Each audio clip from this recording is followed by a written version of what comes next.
सूचनार्थ निवेदन है कि शांति कुंज के प्रांगण में जहां कार्यकर्ता भाई बहन जहां कहीं भी हैं वे कृपया शीघ्र ही सत्संग हाल में पधार जाएं। श्रद्धेय डॉक्टर साहब, श्रद्धेय जी कुछ ही क्षणों के बीच हमारे बीच पधारने वाले हैं।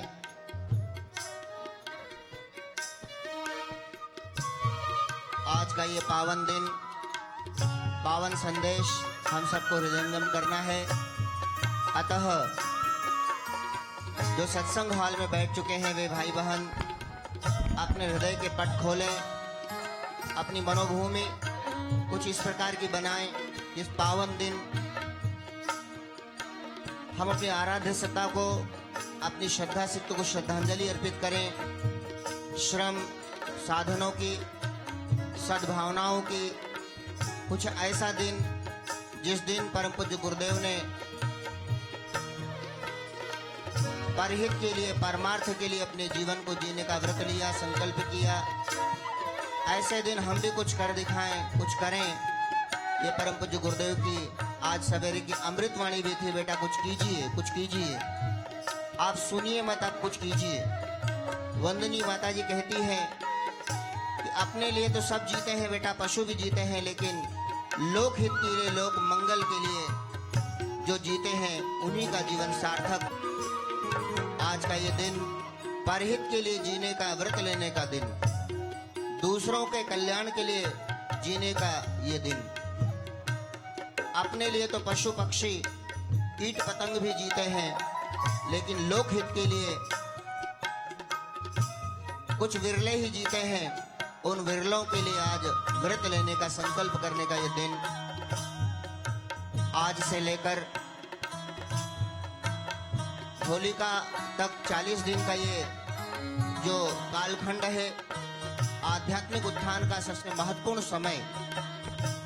अनेक साधक इस अवधि में साधनाएं करके, अनुष्ठान करके अपने आध्यात्मिक उत्थान हेतु उद्यत होते हैं।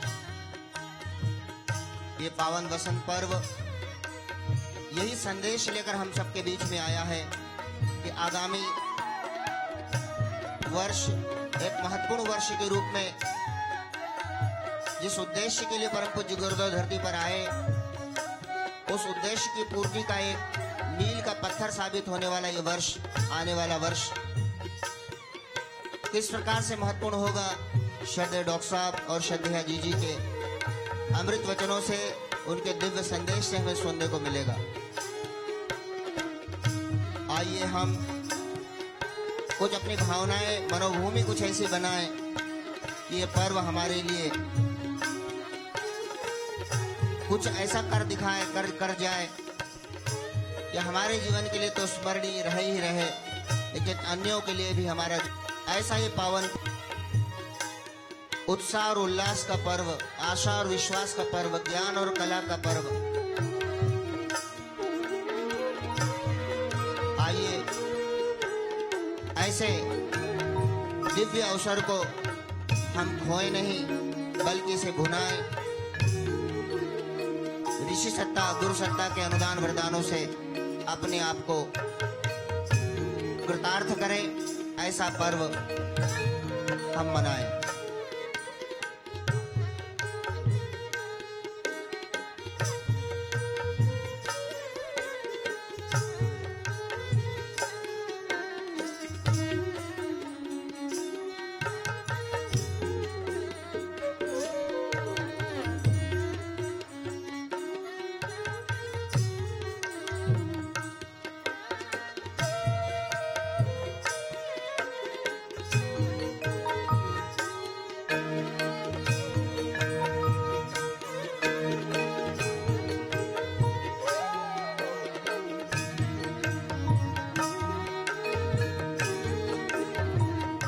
व्यवस्था में निवेदन है, भाइयों बहनों के बैठने की व्यवस्था व्यवस्थित एवं अच्छे से अलग से बनाई गई है। कहीं कोई भूल से भाइयों में बहनें बैठी हो, बहनों में भाई बैठे हो, तो वे कृपया धीरे से उठ करके अपनी लाइनों में आ जाएं, ताकि व्यवस्था व्यवस्थित रूप से बनी रहे, हमारे कारण दूसरों को असुविधा न हो। अतः निवेदन है कि कहीं गलती से कहीं बहनों की पंक्ति में भाई बैठे हो अथवा भाइयों की पंक्ति में बहनें पीछे की ओर, तो वे कृपया व्यवस्थित अपनी लाइनों में आ जाए, ऐसा निवेदन है।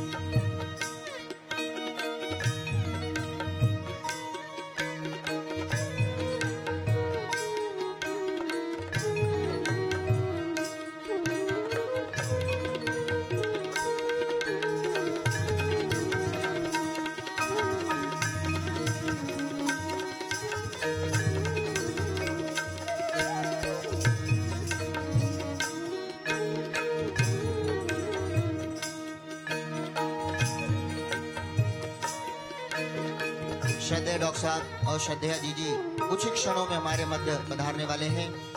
निवेदन है सभी भाई बहनों से कि अपने अपने मोबाइल फोन साइलेंट मोड में कर लें अथवा बंद कर लें, ताकि ये महत्वपूर्ण क्रम जो हमारे सामने अभी प्रस्तुत होने जा रहा है उसका हम पूर्ण लाभ से ले सकें। हम सबका परम सौभाग्य पधार चुके हैं। करतल ध्वनि से उनका हार्दिक अभिनंदन स्वागत। वे गुरुदेव माता जी को प्रणाम कर रहे हैं। आइए हम दोनों हाथ जोड़कर महान सत्ता को प्रणाम करें। ओम नमोस्तनंताय सहस्रमूर्तये सहस्रपादाक्ष शिरोरुबाहवे सहस्रनाम्ने पुरुषाय शाश्वते सहस्रकोटि युगधारिणे नमः सहस्रकोटि युगधारिणे नमः।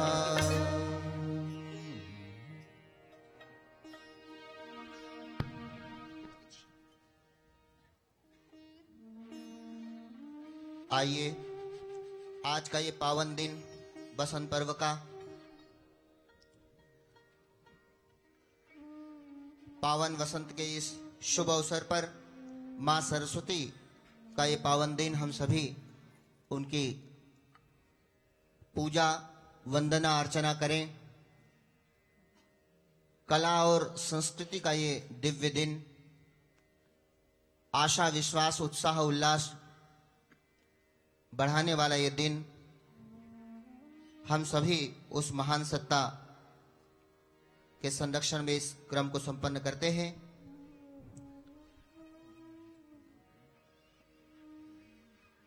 पर्व के विशेष क्रम अभी संपन्न होने जा रहे हैं, जो हमें प्रेरणा देते हैं कि हम अपने जीवन को एक कलाकार की भांति जिएं और जीवन को सार्थक करें। जैसे एक कलाकार कला को सार्थक करता है, हम जीवन को कला की भांति जीकर जीवन को सार्थक कर सकें।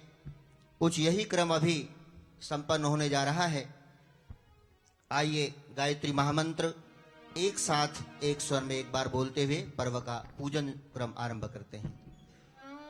ओम भूर्भुवः स्वाहा तत्सवितुर्वरेण्यं भर्गो देवस्य धीमहि धियो यो नः प्रचोदयात्।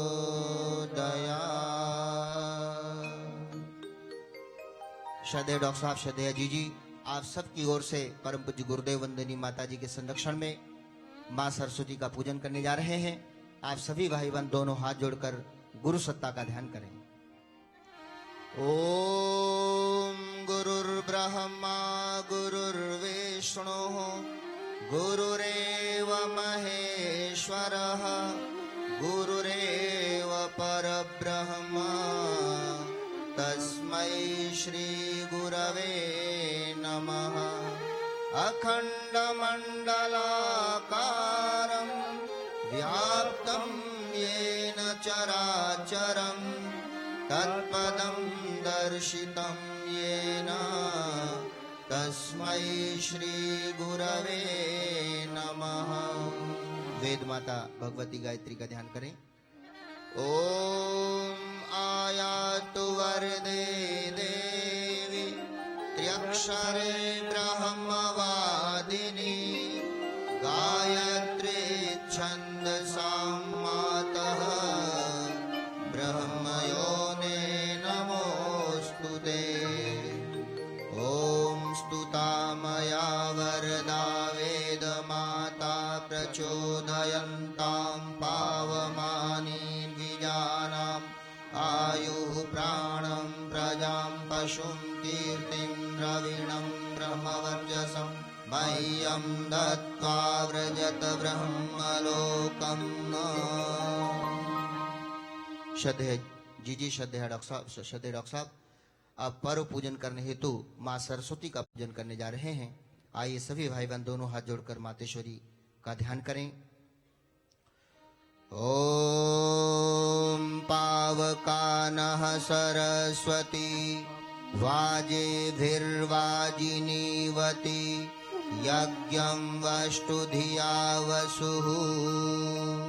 ओम सरस्वत्यै नमः आवाहयामि स्थापयामि ध्यायामि। अब वाद्य यंत्र का पूजन होगा।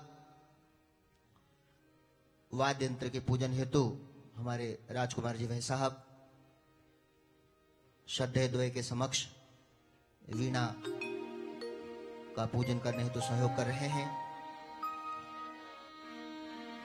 ओम सरस्वती योन्यां गर्भमन्तरश्वेभ्यां पत्नी सुकृतं विभर्ति अपाग्वं रसेन वरुणो न साम्नेन्द्रग्वं श्रियै जनयन्नप्सुराजा।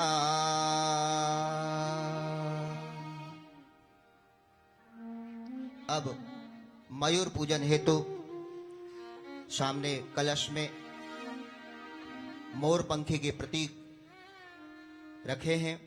हमारा जीवन मोर की भांति सुंदरतम मधुर वाणी युक्त बने, इसी भावना के साथ मयूर पूजन श्रद्धेय द्वय कर रहे हैं।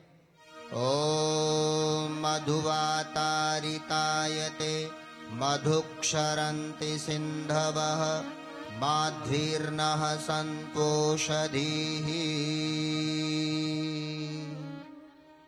वसंत पर्व का ये पूजा का क्रम पीले सरसों के पुष्प श्रद्धेय द्वय के समक्ष हैं। वे उनका पूजन कर रहे हैं। हमारे अंदर वसंत का वासंती उल्लास छाए, इसी भावना के साथ हाथ जोड़कर पूजन करें। ओम वसंताय कपिंजलानालभते ग्रीष्माय कलविंकान् वर्षाभ्यस्तित्तिरिञ्छरते वर्तिका हेमन्ताय ककरान् शिशिराय विककरान्। अब श्रद्धेय डॉक्टर साहब श्रद्धेय जी षोडशोपचार पूजन कर इस पर्व के पूजन को पूर्णता तक पहुंचाने जा रहे हैं। सभी भाई बंद दोनों हाथ जोड़कर बैठेंगे। वे हम सब की ओर से पर्व पूजन में षोडशोपचार पूजन संपन्न करने जा रहे हैं। ओम सर्वेभ्यो देवेभ्यो नमः आवाहयामि स्थापयामि आसनं समर्पयामि पाद्यं समर्पयामि अर्घ्यं समर्पयामि आचमनं समर्पयामि स्नानं समर्पयामि। वस्त्र स्वरूप उपवस्त्र अर्पित किया जा रहा है। वस्त्रं समर्पयामि द्विजत्व के प्रतीक रूप में यज्ञोपवीत अर्पित किया जा रहा है। यज्ञोपवीतं समर्पयामि सुगंधि स्वरूप गंध लेपन किया जा रहा है। पयामि अटूट निष्ठा के प्रतीक रूप में अक्षत अर्पित किए जा रहे हैं। अक्षतान समर्पयामि। पुष्प उल्लास प्रतीक रूप में पुष्पाणि समर्पयामि।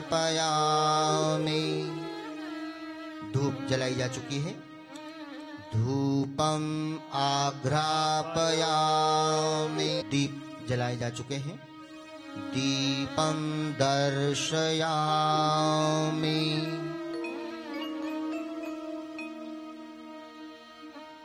मधुर मिष्टान्न के रूप में ऋतुफल नैवेद्य अर्पित है। नैवेद्यम निवेदयामि।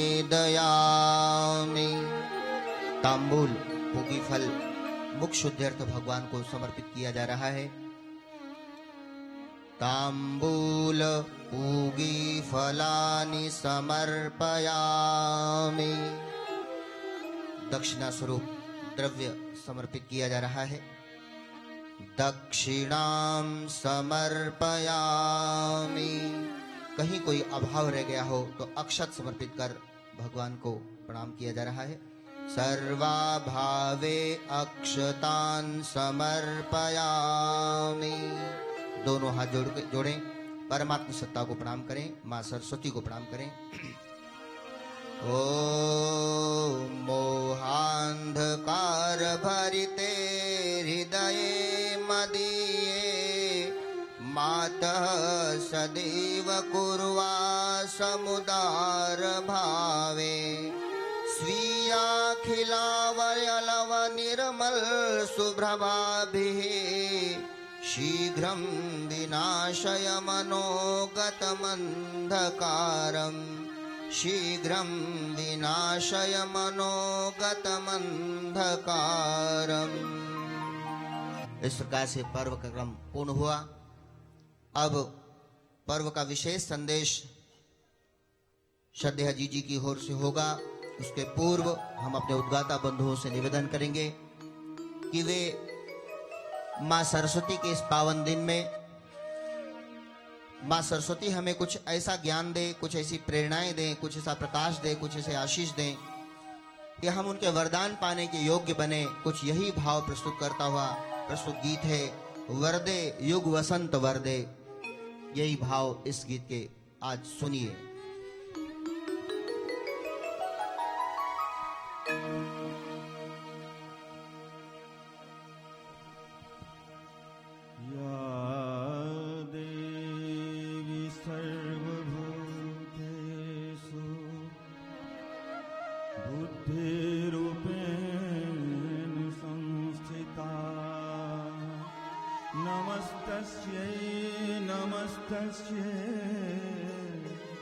नमस्तस्यै नमो नमः।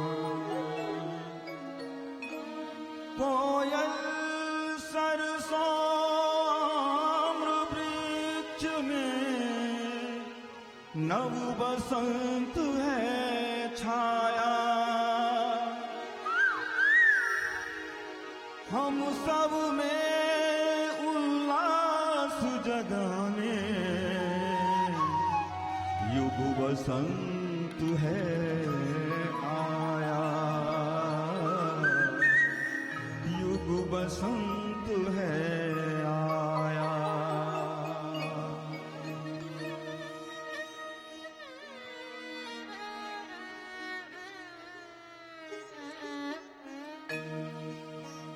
वरुदे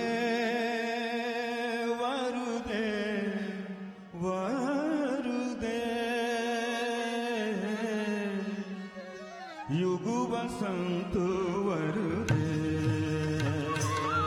वरुदे वरुदे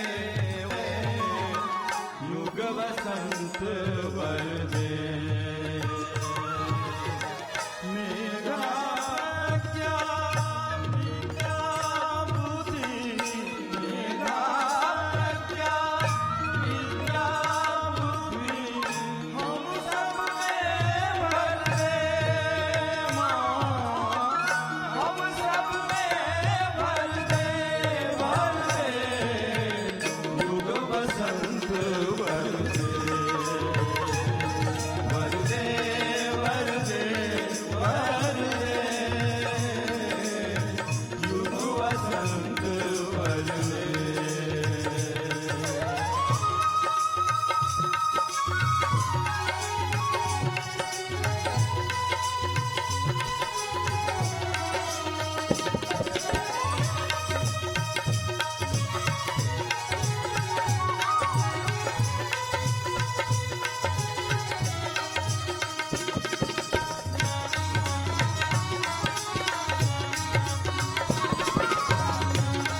सागर की माता हो तुम, अमृत हो मन उपवन।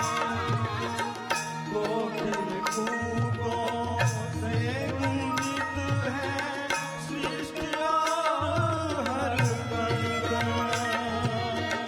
कोकिल कूकों से गूंजित है हर कण कण। रोग शोक हर दे माँ, रोग शोक दे, युग वसंत वर दे, युग वसंत वर दे।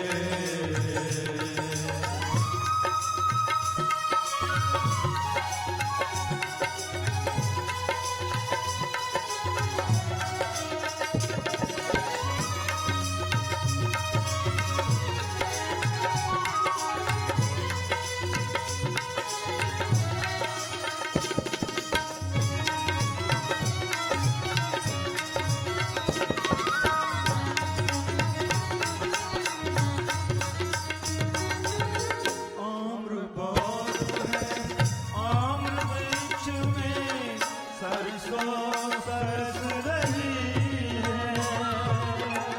आम्र बोर है आम्र वृक्ष में, सरसों सरस रही है। नवल गीत है नवल राग है, आभा बरस रही है। नवल गीत है नवल राग है, आभा बरस रही है। झंकृत मन कर दे माँ, झंकृत मन कर दे, युग वसंत वर दे, वर दे, वर दे, वर दे, युग वसंत वर दे।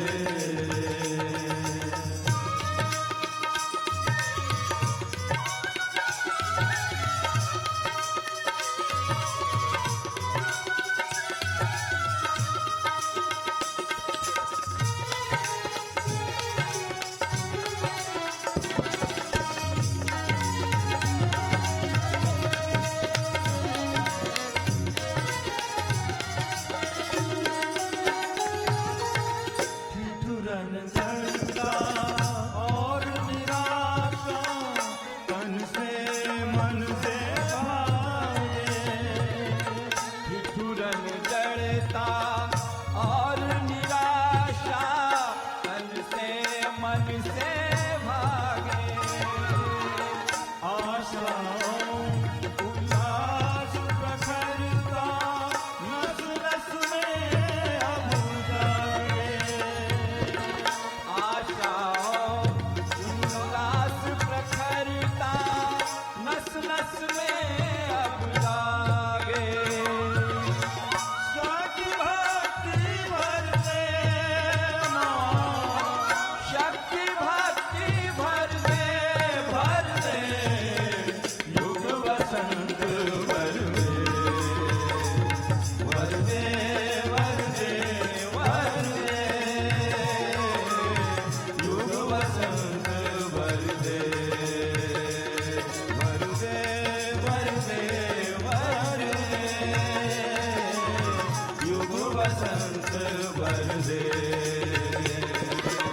मेघा प्रज्ञा विद्या बुद्धि, मेघा प्रज्ञा विद्या बुद्धि, हम सब में भर दे, युग वर दे,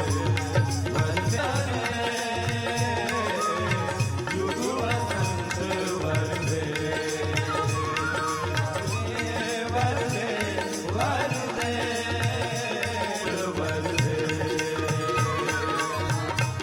वसंत वर दे,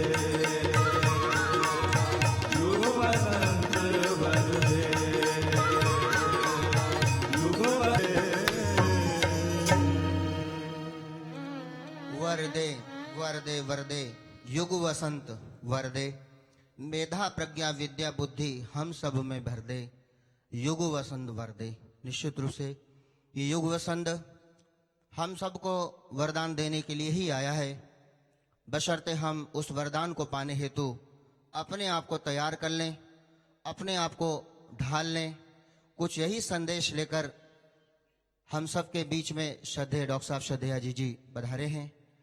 आज का ये प्रमुख कार्यक्रम, मुख्य संदेश, आगामी वर्ष की कार्य योजना और साथ ही साथ वर्तमान में हमारी क्या तैयारी हो, कुछ यही संदेश लेकर श्रद्धेया जी से हम निवेदन करेंगे कि वे हम सब में संवेदनाओं के वे झनकार भर दें कि परम पूज्य गुरुदेव ने जिस प्रकार पीड़ित मानवता की संवेदना से अपनी संवेदना को जोड़ा, कुछ यही संवेदना हमारे अंदर भी जगे। ऐसी वंदनीय जी से प्रार्थना करते हैं कि वे कृपया हम सब के अंदर वो संवेदना के तार झंकृत कर दें। श्रद्धेया जी कुछ उन्हीं संवेदना की प्रतिमूर्ति हैं जो शांति कुंज से लेकर बाहर क्षेत्र के सभी कार्यकर्ता भाई बहनों के दुख दर्द को बटाती हुई, सबके को स्नेह और प्रेम बांटती हुई, हम सब को प्रेरणाएं देती हुई, हमें संदेश देती रहती हैं। आइए आज इस युग वसंत पर हम सब उनसे प्रार्थना करते हैं कि जी परम पूज्य गुरुदेव के लिए कुछ हम त्याग कर सकें, कुछ कर सकें, ऐसी संवेदनाएं हमारे अंदर जागे, ऐसी हमारे ऊपर कृपा करें, ऐसे अमृत वचन आपके मिले। इन्हीं शुभ प्रार्थना के साथ श्रद्धेया जी गायत्री मंत्र हमारे साथ साथ। ओम भूर्भुवः स्वः वरेण्यं भर्गो देवस्य धीमहि धियो यो नः प्रचोदयात्।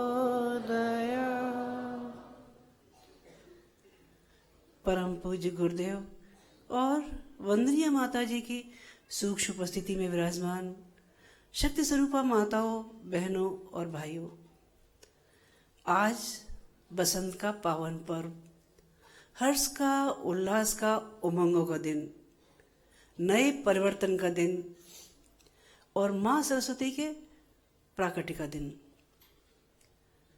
मानवीय शरीर को 3 तरह की शक्तियां जो उसमें काम करती हैं वो है, एक तो शरीर में श्रम, दूसरा मन में विचार और तीसरा अंतःकरण में भावनाएं। शरीर में श्रम का महत्व ज्यादा है। भगवान ने जब कभी भी सृष्टि बनाई होगी तो कैसी बनाई होगी, कल्पना करके देखिए, जैसा चांद है, जैसा मंगल है, कैसी उबड़ खाबड़। लेकिन मनुष्य ने अपने श्रम से क्या क्या किया होगा, सड़कें बनाई होंगी, पुल बनाए होंगे, रहने के साधन बनाए होंगे और जमीन को समतल करके खाने योग्य, खेती बाड़ी की योग्य बनाया होगा। दूसरा आया मन में विचार, अच्छे विचार अच्छाई की ओर और बुरे विचार बुराई की ओर ले जाते हैं। विचारों में बहुत बड़ी ताकत है। बड़ी बड़ी क्रांतियां विचारों के बलबूते पे हुई, कार्ल मार्क्स की हुई, रूसो की हुई और गांधी जी की हुई। इनके विचारों ने समाज को झकझोर डाला। इन दोनों शक्तियों से भी प्रबल एक है जिसको कहते हैं अंतःकरण में भावनाएं। भाव संवेदनाएं अगर हैं तो हर जगह हंसी खुशी और प्यार भरा माहौल है। अगर संवेदनाएं नहीं है तो सब नीरस जिंदगी है। आप घर के माहौल में देख लीजिए, जहाँ हंसी खुशी प्यार भरा माहौल है, जहाँ हंसी के फुहारे छूटते हो, लोग उनके पास बैठना पसंद करते हैं। वहां से उठने को मन करता है? नहीं मन करता। 2 सहेलियां बात करती हैं, 2 दोस्त बात करते हैं, हंसते हैं, खिलखिलाते हैं, घंटों गप्पों में समय निकल जाता है, लेकिन उठ पाते हैं? नहीं उठ पाते। क्यों? हंसी खुशी के माहौल की वजह से। और हंसी खुशी का माहौल नहीं है तो, अगर घर में हर समय क्लेश होती रहती हो तो लोगों का रहने का मन करेगा, लोगों का भाग जाने को मन करेगा, लोग वहां से रुक नहीं पाएंगे। ये 3 शक्तियां मनुष्य शरीर में काम करती हैं, लेकिन इन तीनों शक्तियों का समन्वय किसमें मिलता है? आज का दिन, बसंत का दिन, बसंत पर इस मामले में सबसे अद्भुत कहा जाता है कि इसमें इन तीनों का समन्वय है। कैसा समन्वय है? प्रकृति तन होता है, कम होना शुरू होती है, करके गर्मी बढ़ना और नई कोपले आती है, नए फूल आते हैं, एक उत्साह का दौर आता है, एक उमंग का दौर आता है। क्या करें? अंदर से ऊर्जा मिलती है। राजा विश्वरथ अपने राष्ट्र के विस्तार के साथ जगह जगह अपने राज्य को बढ़ाते हुए जब लौट के आए तो रास्ते में उनको महर्षि वशिष्ठ का आश्रम मिला। उन्होंने कहा, महर्षि वशिष्ठ का आश्रम है, यहाँ प्रणाम करके जाना चाहिए। उन्होंने पास में अपना डेरा डाला और महर्षि के पास पहुंचे। महर्षि ने राजा विश्वरथ को देखा तो कहने लगे, राजन, आप आए हैं तो आप हमारा आतिथ्य ग्रहण करें। राजा विश्वरथ ने सोचा, मेरी 10,000 की सेना, कहाँ महर्षि का आश्रम, इनके यहाँ तो कंदमूल फल मिलने वाले हैं और कहाँ इनके ऊपर बोझ डालूं। तो उन्होंने ये कहा, गुरुवर आप थोड़ा प्रसाद दे दें, वही हमारे लिए काफ़ी है। उन महर्षि कहने लगे, नहीं बेटा, ऐसी बात नहीं है, तुम आज हमारा आतिथ्य स्वीकार करो और सब भोजन लेके यहीं खा के जाना। आप ऐसा करो, जब तक नहा धो के आ जाओ। सब नहाने धोने चले गए। जब आए तो 10,000 की सेना के लायक भोजन तैयार था, सबने खूब भोजन किया। राजा विश्वरथ भौचक्के रहे। उन्होंने कि इतनी बड़ी विशाल सेना का जिसने वो कर रखा हो, सरंजाम जुटाया हो, वो कैसे संभव? उन्होंने जिज्ञासा अपनी महर्षि से कही। महर्षि कहने लगे, राजन, मेरा इसमें कोई योगदान नहीं है, मेरे पास नंदिनी गाय है, बस वो ही सारे सरंजाम करती है। बोले, कहाँ से मिली? बोले, वो जो अब तक के अनुष्ठान की है, तपश्चर्या की है, वो उसका पुण्य प्रताप है, अपनी मर्जी से ही रहती है वो। उन्हें क्या दिखाएं? जब देखने गए तो राजा के मन में लालच आ गया। लालच ये आ गया कि कहाँ महर्षि का छोटा सा आश्रम और कहाँ विशाल राज्य का साम्राज्य। उन्होंने कि ये गाय तो हमारे पास होनी चाहिए। उन्होंने कह दिया, महर्षि ये गाय आप हमको दे दीजिए। उन्होंने कहा, साहब ये गाय तो जा नहीं सकती, ये तो अपनी मर्जी से ही जाती आती है। बोले, नहीं, ये तो हमको चाहिए। अब ज़्यादा वो करने लगे तो महर्षि ने पहले तो प्रतिवाद किया, लेकिन जब नहीं माने, बलपूर्वक जब छीनने लगे तो गाय अपने रोष में आ गई। नंदिनी गाय ने बलपूर्वक राजा को हरा दिया। राजा हैरान हो गए, ये देखकर एक गाय वो 10,000 की सेना को हरा सकती है। उनके मुंह से निकला, धिक बलम क्षत्रिय बलम ब्रह्म तेजो बलम बलम। ऐसा बल बेकार है, शारीरिक बल। हम ये गुमान करते हैं कि हमारी शारीरिक क्षमता, हम साधन संपन्न सारे हथियार सहित, लेकिन हम एक गाय को नहीं जीत पाए। उसके बाद वो सीधे हिमालय चले गए अपनी तपश्चर्या के लिए। ऋषियों मुनियों ने आज के बारे में ये सोचा, स्थूल से ज्यादा आदमी के विकास में आत्मिक और आध्यात्मिक उन्नति होना बहुत जरूरी है। शरीर की सामर्थ्य अपनी कम होती है, लेकिन आत्मा की शक्ति, आध्यात्म की शक्ति बहुत बड़ी है। इसलिए उन्होंने माँ सरस्वती के पूजन का दिन रखा, पर्वों का पर्व रखा। उन्होंने कहा कि स्थूल और सूक्ष्म दोनों को बल प्रदान करने वाली माँ सरस्वती भाव संवेदना, कला, साहित्य, संगीत सबकी निपुणता के साथ जो देती है, वो देती है भाव संवेदना। इसलिए माँ सरस्वती का आज के दिन पूजन किया गया। आज के बारे में बाकी कुछ है सो है, विचारों को पूर्णता और विचारों को परिपक्वता प्रदान करने वाली देवी का वो है। सिकंदर जब वहां से विश्व विजय का सपना देखते हुए चले तो उन्होंने अपने गुरु अरस्तु से पूछा, गुरुवर, मैं विश्व विजयी अभियान पे जाने वाला हूं, भारत भी जाऊंगा, आपके लिए क्या लाऊं?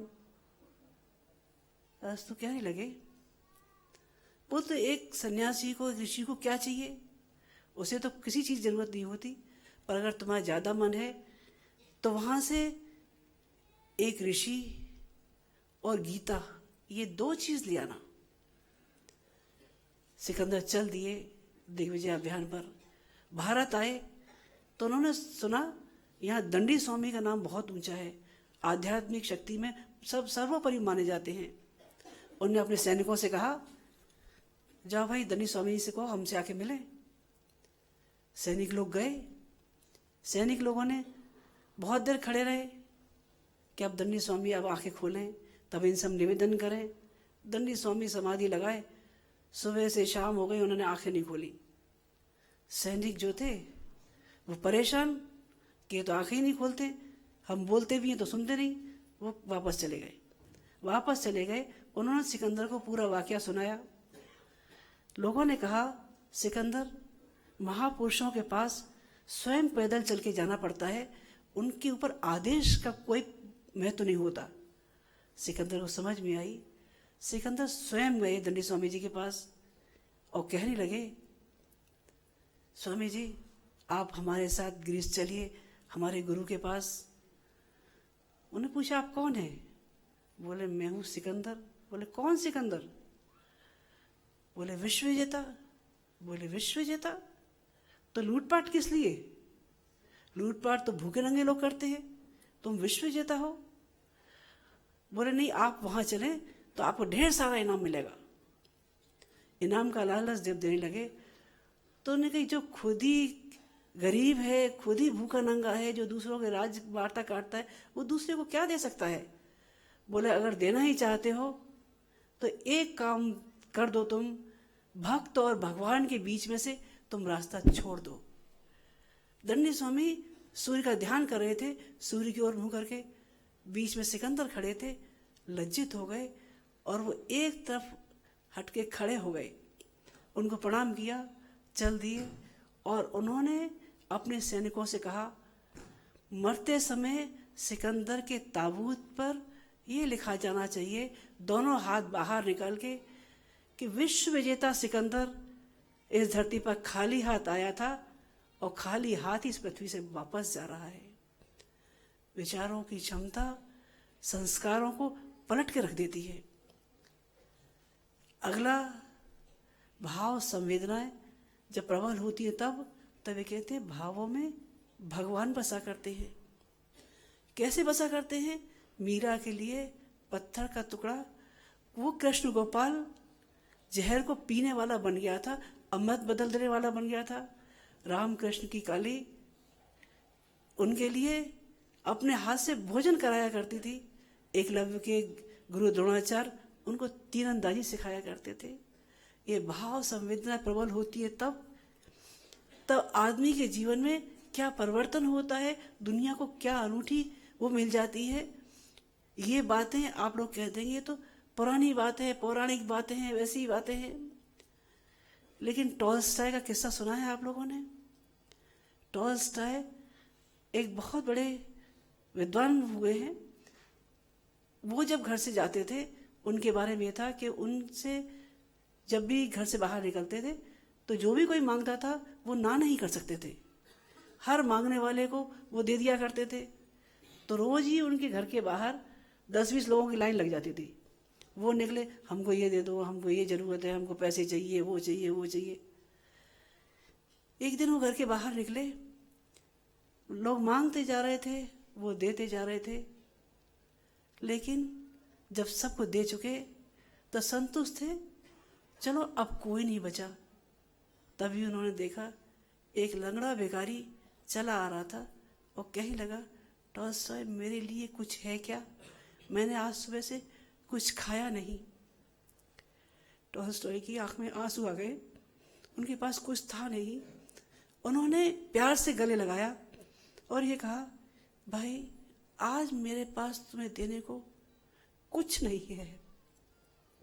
भिखारी की आंख में आंसू आए और कहने लगे, टॉल्स्टॉय अब तक की जिंदगी में मैंने केवल अपमान और उपेक्षा ही सही है, आपने तो आज प्यार का वो अनमोल खजाना दे दिया कि मुझे कलेजे से लगा लिया। आज तक मुझे कलेजे से किसी ने नहीं लगाया था।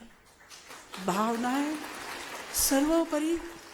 ये टॉल्स्टॉय की जिंदगी में आज का दिन बसंत का पावन पर्व, और वो दिन जो गुरुदेव के जीवन में अपने गुरु को साथ लेके आया। गुरुदेव से एक बार लोगों ने पूछा, गुरुदेव आपकी निगाह में बसंत क्या है? गुरुदेव मुस्कुराने लगे, कहने लगे, बेटा लोग कहते हैं बसंत उमंग है, बसंत उत्साह है, बसंत प्रेरणा है, बसंत एक भूख है जो कुछ करने के लिए आदमी को प्रेरित करती है। उन्होंने दोबारा प्रश्न किया, गुरुदेव हम ये जानना चाहते हैं कि आपके दृष्टिकोण में बसंत क्या है।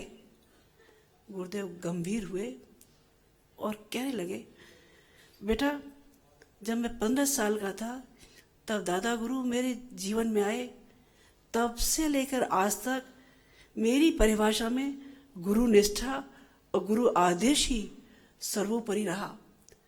मेरे गुरु ने जो आदेश दिए उसके पीछे मैंने पलट के नहीं देखा, चाहे जो कुछ करना पड़ा हो, आज तक मैं उसका पालन करता रहा हूँ। दादा गुरु जो जो निर्देश देते रहे, सबसे पहला निर्देश उन्होंने साधना का दिया।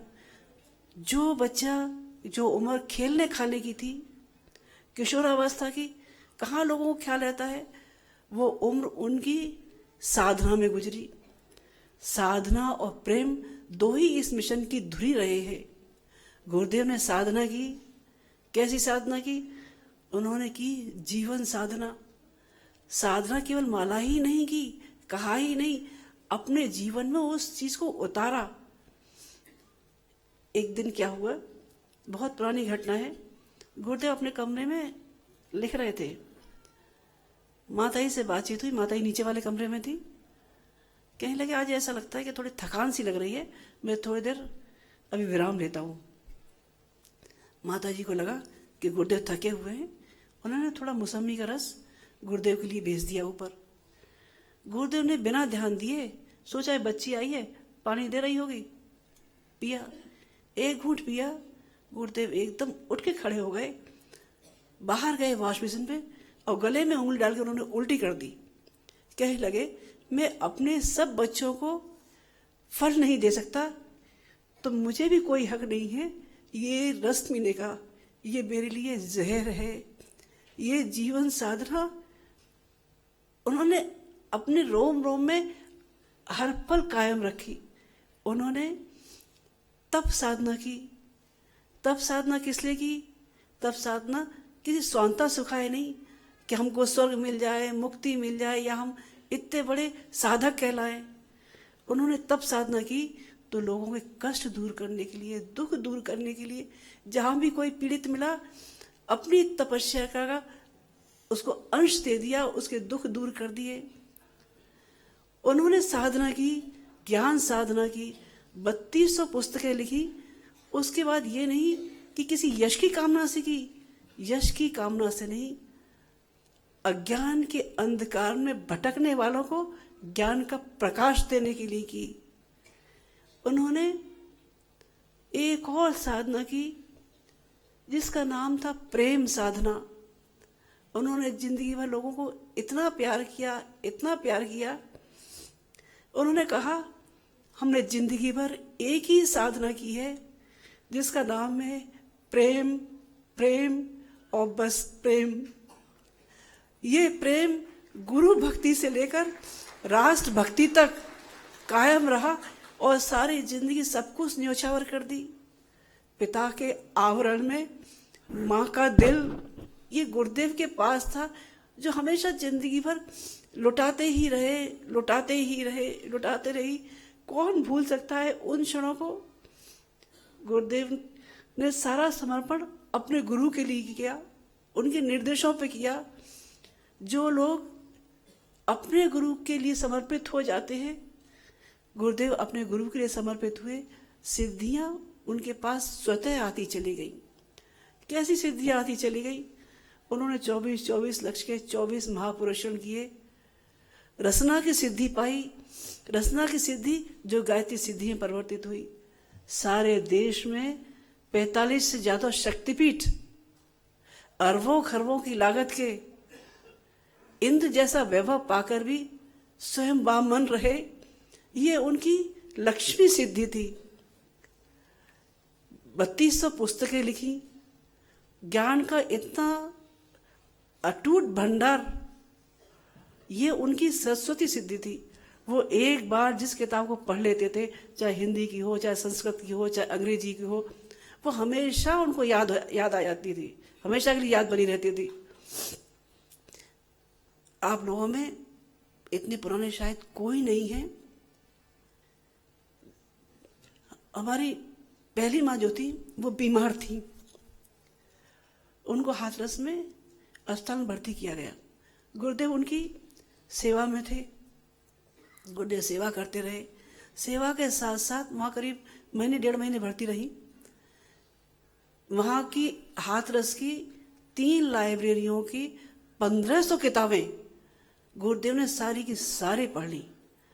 उसके बाद जब किताब मांगने गए तो वहाँ के लाइब्रेरी इंचार्ज पैर पकड़ के कहने लगे कि आप जैसे विलक्षण नहीं देखे, अब तो हमारी लाइब्रेरी में कोई किताब भी नहीं बची जो आपको दे सके। गुरुदेव डॉक्टर साहब को अक्सर पुस्तकें लेने भेजा करते थे, कभी दिल्ली, कभी बनारस, कभी कहीं कभी कहीं। डॉक्टर साहब एक बार वहाँ से बहुत सारी किताबें लेके आए, सैकड़ों के आसपास किताबें थी। डॉक्टर साहब शाम के टाइम पहुँचे, गुरुदेव सामने किताबें रखी। उन्होंने कहा, गुरुदेव ये हिंदी किताबें हैं, ये अंग्रेजी किताबें हैं, ये विषय हैं। अंग्रेजी किताबें छांट के थोड़ी अपनी तरफ खिसका ली, हिंदी किताबें थोड़ी सी गुरुदेव की तरफ खिसका दी। गुरुदेव कहने लगे, बेटा तुम हारे थके हो, अभी तुम जाके आराम करो, कल सुबह बात करेंगे। थके हारे तो थे ही सही। डॉक्टर साहब नीचे उतर आए। दूसरे दिन सुबह 4 बजे डॉक्टर साहब को बुलाया। हाथों में लिखे हुए कागज थे, गुरुदेव ने हाथ में थमाए। बोले, बेटा ये जितनी तुम्हारी किताबें हैं उन सब की समरी है, तुम पर देख लेना। डॉक्टर साहब का मुंह खुला खुला रह गया, ना हाँ करते बने ना करते बने। ये क्या थी? ये उनकी सरस्वती सिद्धि थी। सन 60 के आसपास जो बात सोची नहीं जा सकती थी, नारी जागरण आज आंदोलन के रूप में है। नारी प्रवचन करती है, कर्मकांड करती है, सामाजिक क्षेत्रों में भाग लेती है, और वो चीज जिसमें हर वर्ग आज गायत्री मंत्र जपता है, ये ऐसी सिद्धि है जो केवल गुरुदेव ही कर सकते थे। आज इतना बड़ा परिवार जो गुरुदेव के विचारों पर, गुरुदेव के नाम पर लाखों की संख्या में लोग इकट्ठे होते, उनकी राह पर बिना पूछे चल देते हैं, ये ऐसी सिद्धि है जिसके बारे में किसी से कुछ कहा नहीं जा सकता।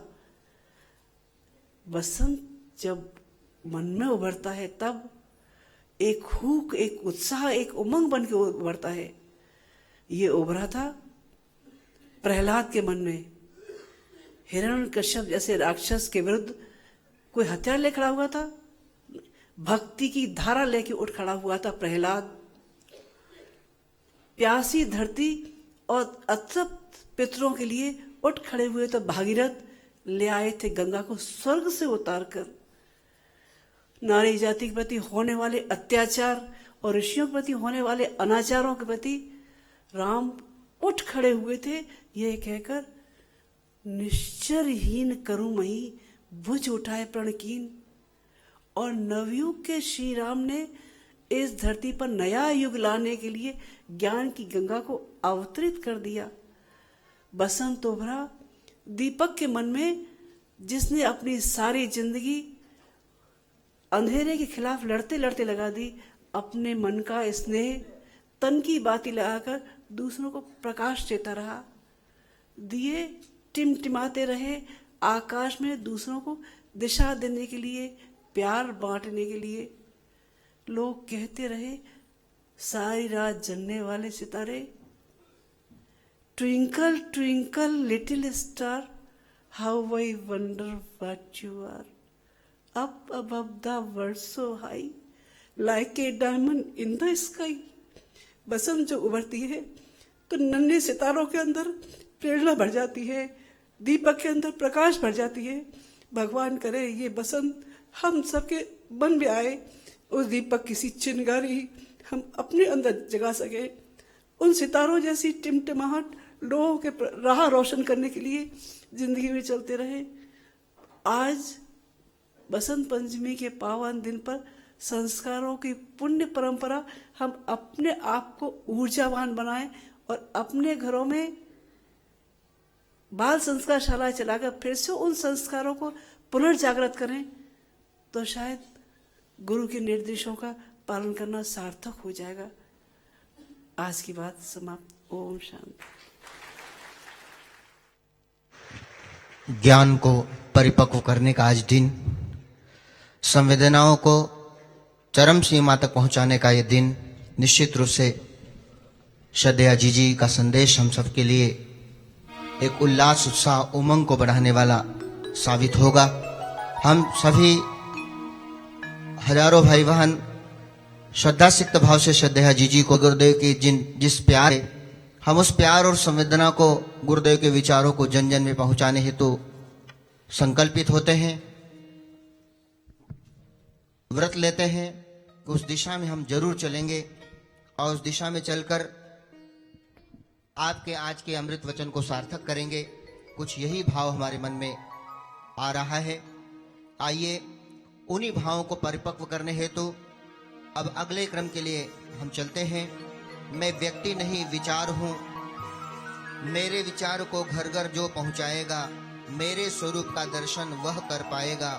मैं व्यक्ति नहीं विचार हूँ, मैं व्यक्ति नहीं विचार हूँ, जो जानेगा सच्चा वह शिष्य कहलाएगा। कुछ यही भाव लेता हुआ प्रस्तुत गीत आपके सामने प्रस्तुत। एक बार जरा जयघोष करें और बीच में कुछ मोबाइल की ट्यूनिंग बजी थी, उसको आप साइलेंट में डाल दीजिए। बोलिए परम पूज्य गुरुदेव की जय। थोड़ी और जोर से, अभी ठुठुरन थोड़ी और है। बोलिए युगाधिपति महाकाल की जय। ज्ञान पर्व का बोध दिवस यह बसंत की बेला है। युग साहित्य पढ़ाएं सबको, ज्ञान यज्ञ की बेला।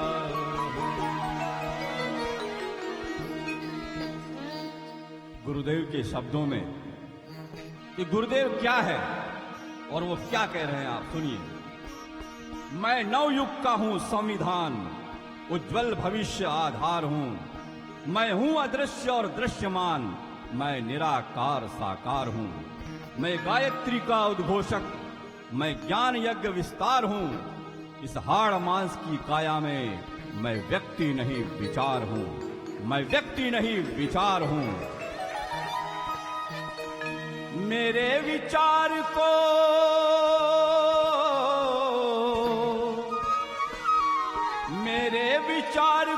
घर घर जो पहुंचाएगा, मेरे विचार को घर घर जो पहुंचाएगा, मेरे स्वरूप का दर्शन वह कर पाएगा। मेरे मेगा सच्चा वह शिष्य कहाएगा।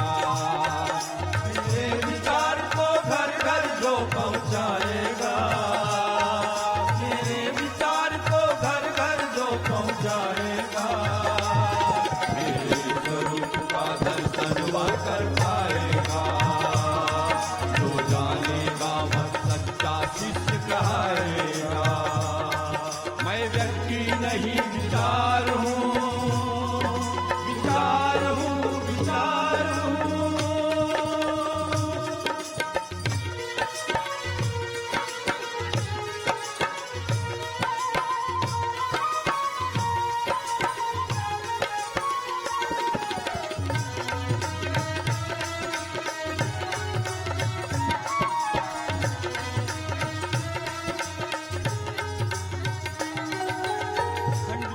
जब पढ़ते हो कर में लेकर, मैं हर अक्षर में अपना रूप दिखाता हूँ।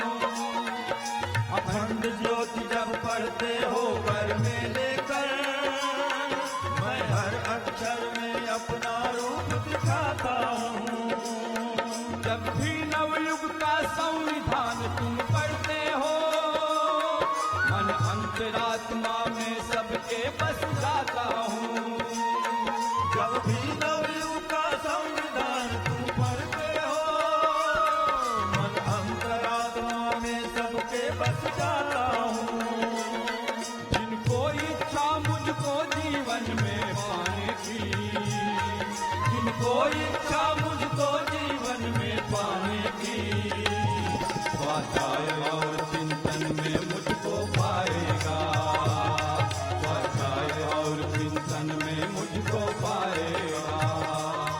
मैं व्यक्ति नहीं विचार हूँ, विचार हूँ, विचार हूँ।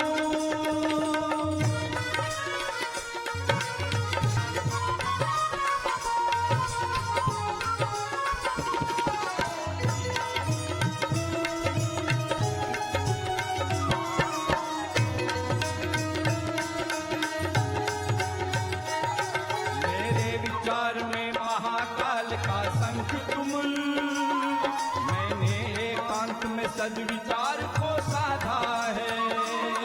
मेरे विचार में महाकाल का शंख तुमुल, मैंने एकांत में सद्विचार को साधा है।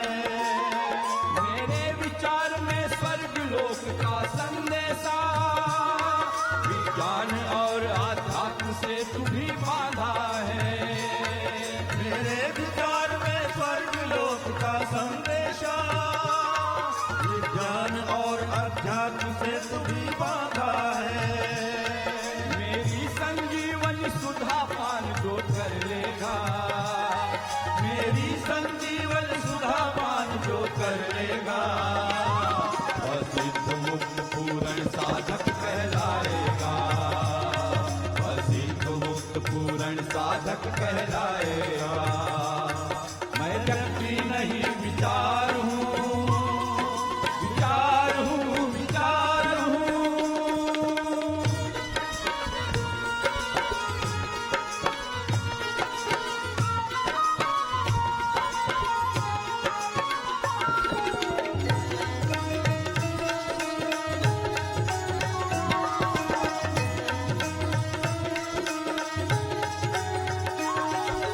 वेद उपनिषद की औषधि बनाई है, तप का रस और चिंतन का भस्म मिलाया है। वेद उपनिषद की औषधि बनाई है, तप का रस और चिंतन का भस्म मिलाया है। दर्शन स्मृतियों का जो अर्घ निचोड़ा है, दिव्य ज्ञान ज्योति से इसे पकाया है। दर्शन स्मृतियों का जो अर्थ निचोड़ा है, दीपक आया है। जो चख लेगा मेरे पावन प्रज्ञा प्रसाद को, जो चख लेगा मेरे पावन प्रज्ञा प्रसाद को, वह समाधान मेरे विचार में पाएगा, वह समाधान मेरे विचार में पाएगा। मैं व्यक्ति नहीं विचार हूँ, विचार हूँ, विचार हूँ।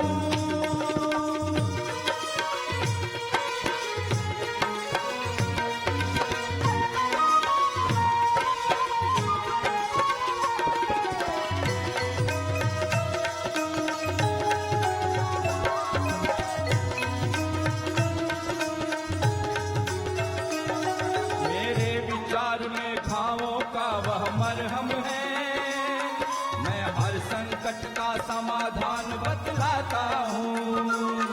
मेरे विचार ही घावों का वह मरहम है, मैं हर संकट का समाधान बतलाता हूँ। हर अक्षर शब्दों में माता की गोरी है, दुख कष्टों में थपकी देकर दुलराता हूँ।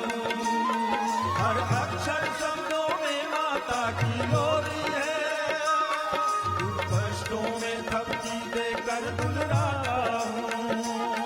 मेरे विचार से जन जन को जो जोड़ेगा, मेरे विचार से जो जन जन को जोड़ेगा, वह महाकाल का रुद्र अंश कहलाएगा, वह महाकाल का रुद्र अंश कहलाएगा।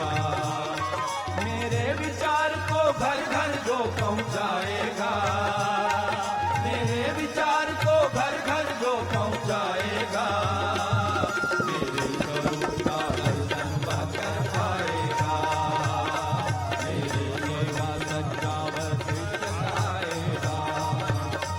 मेरे विचार को घर घर जो पहुंचाएगा, मेरे विचार को घर घर जो पहुंचाएगा, मेरे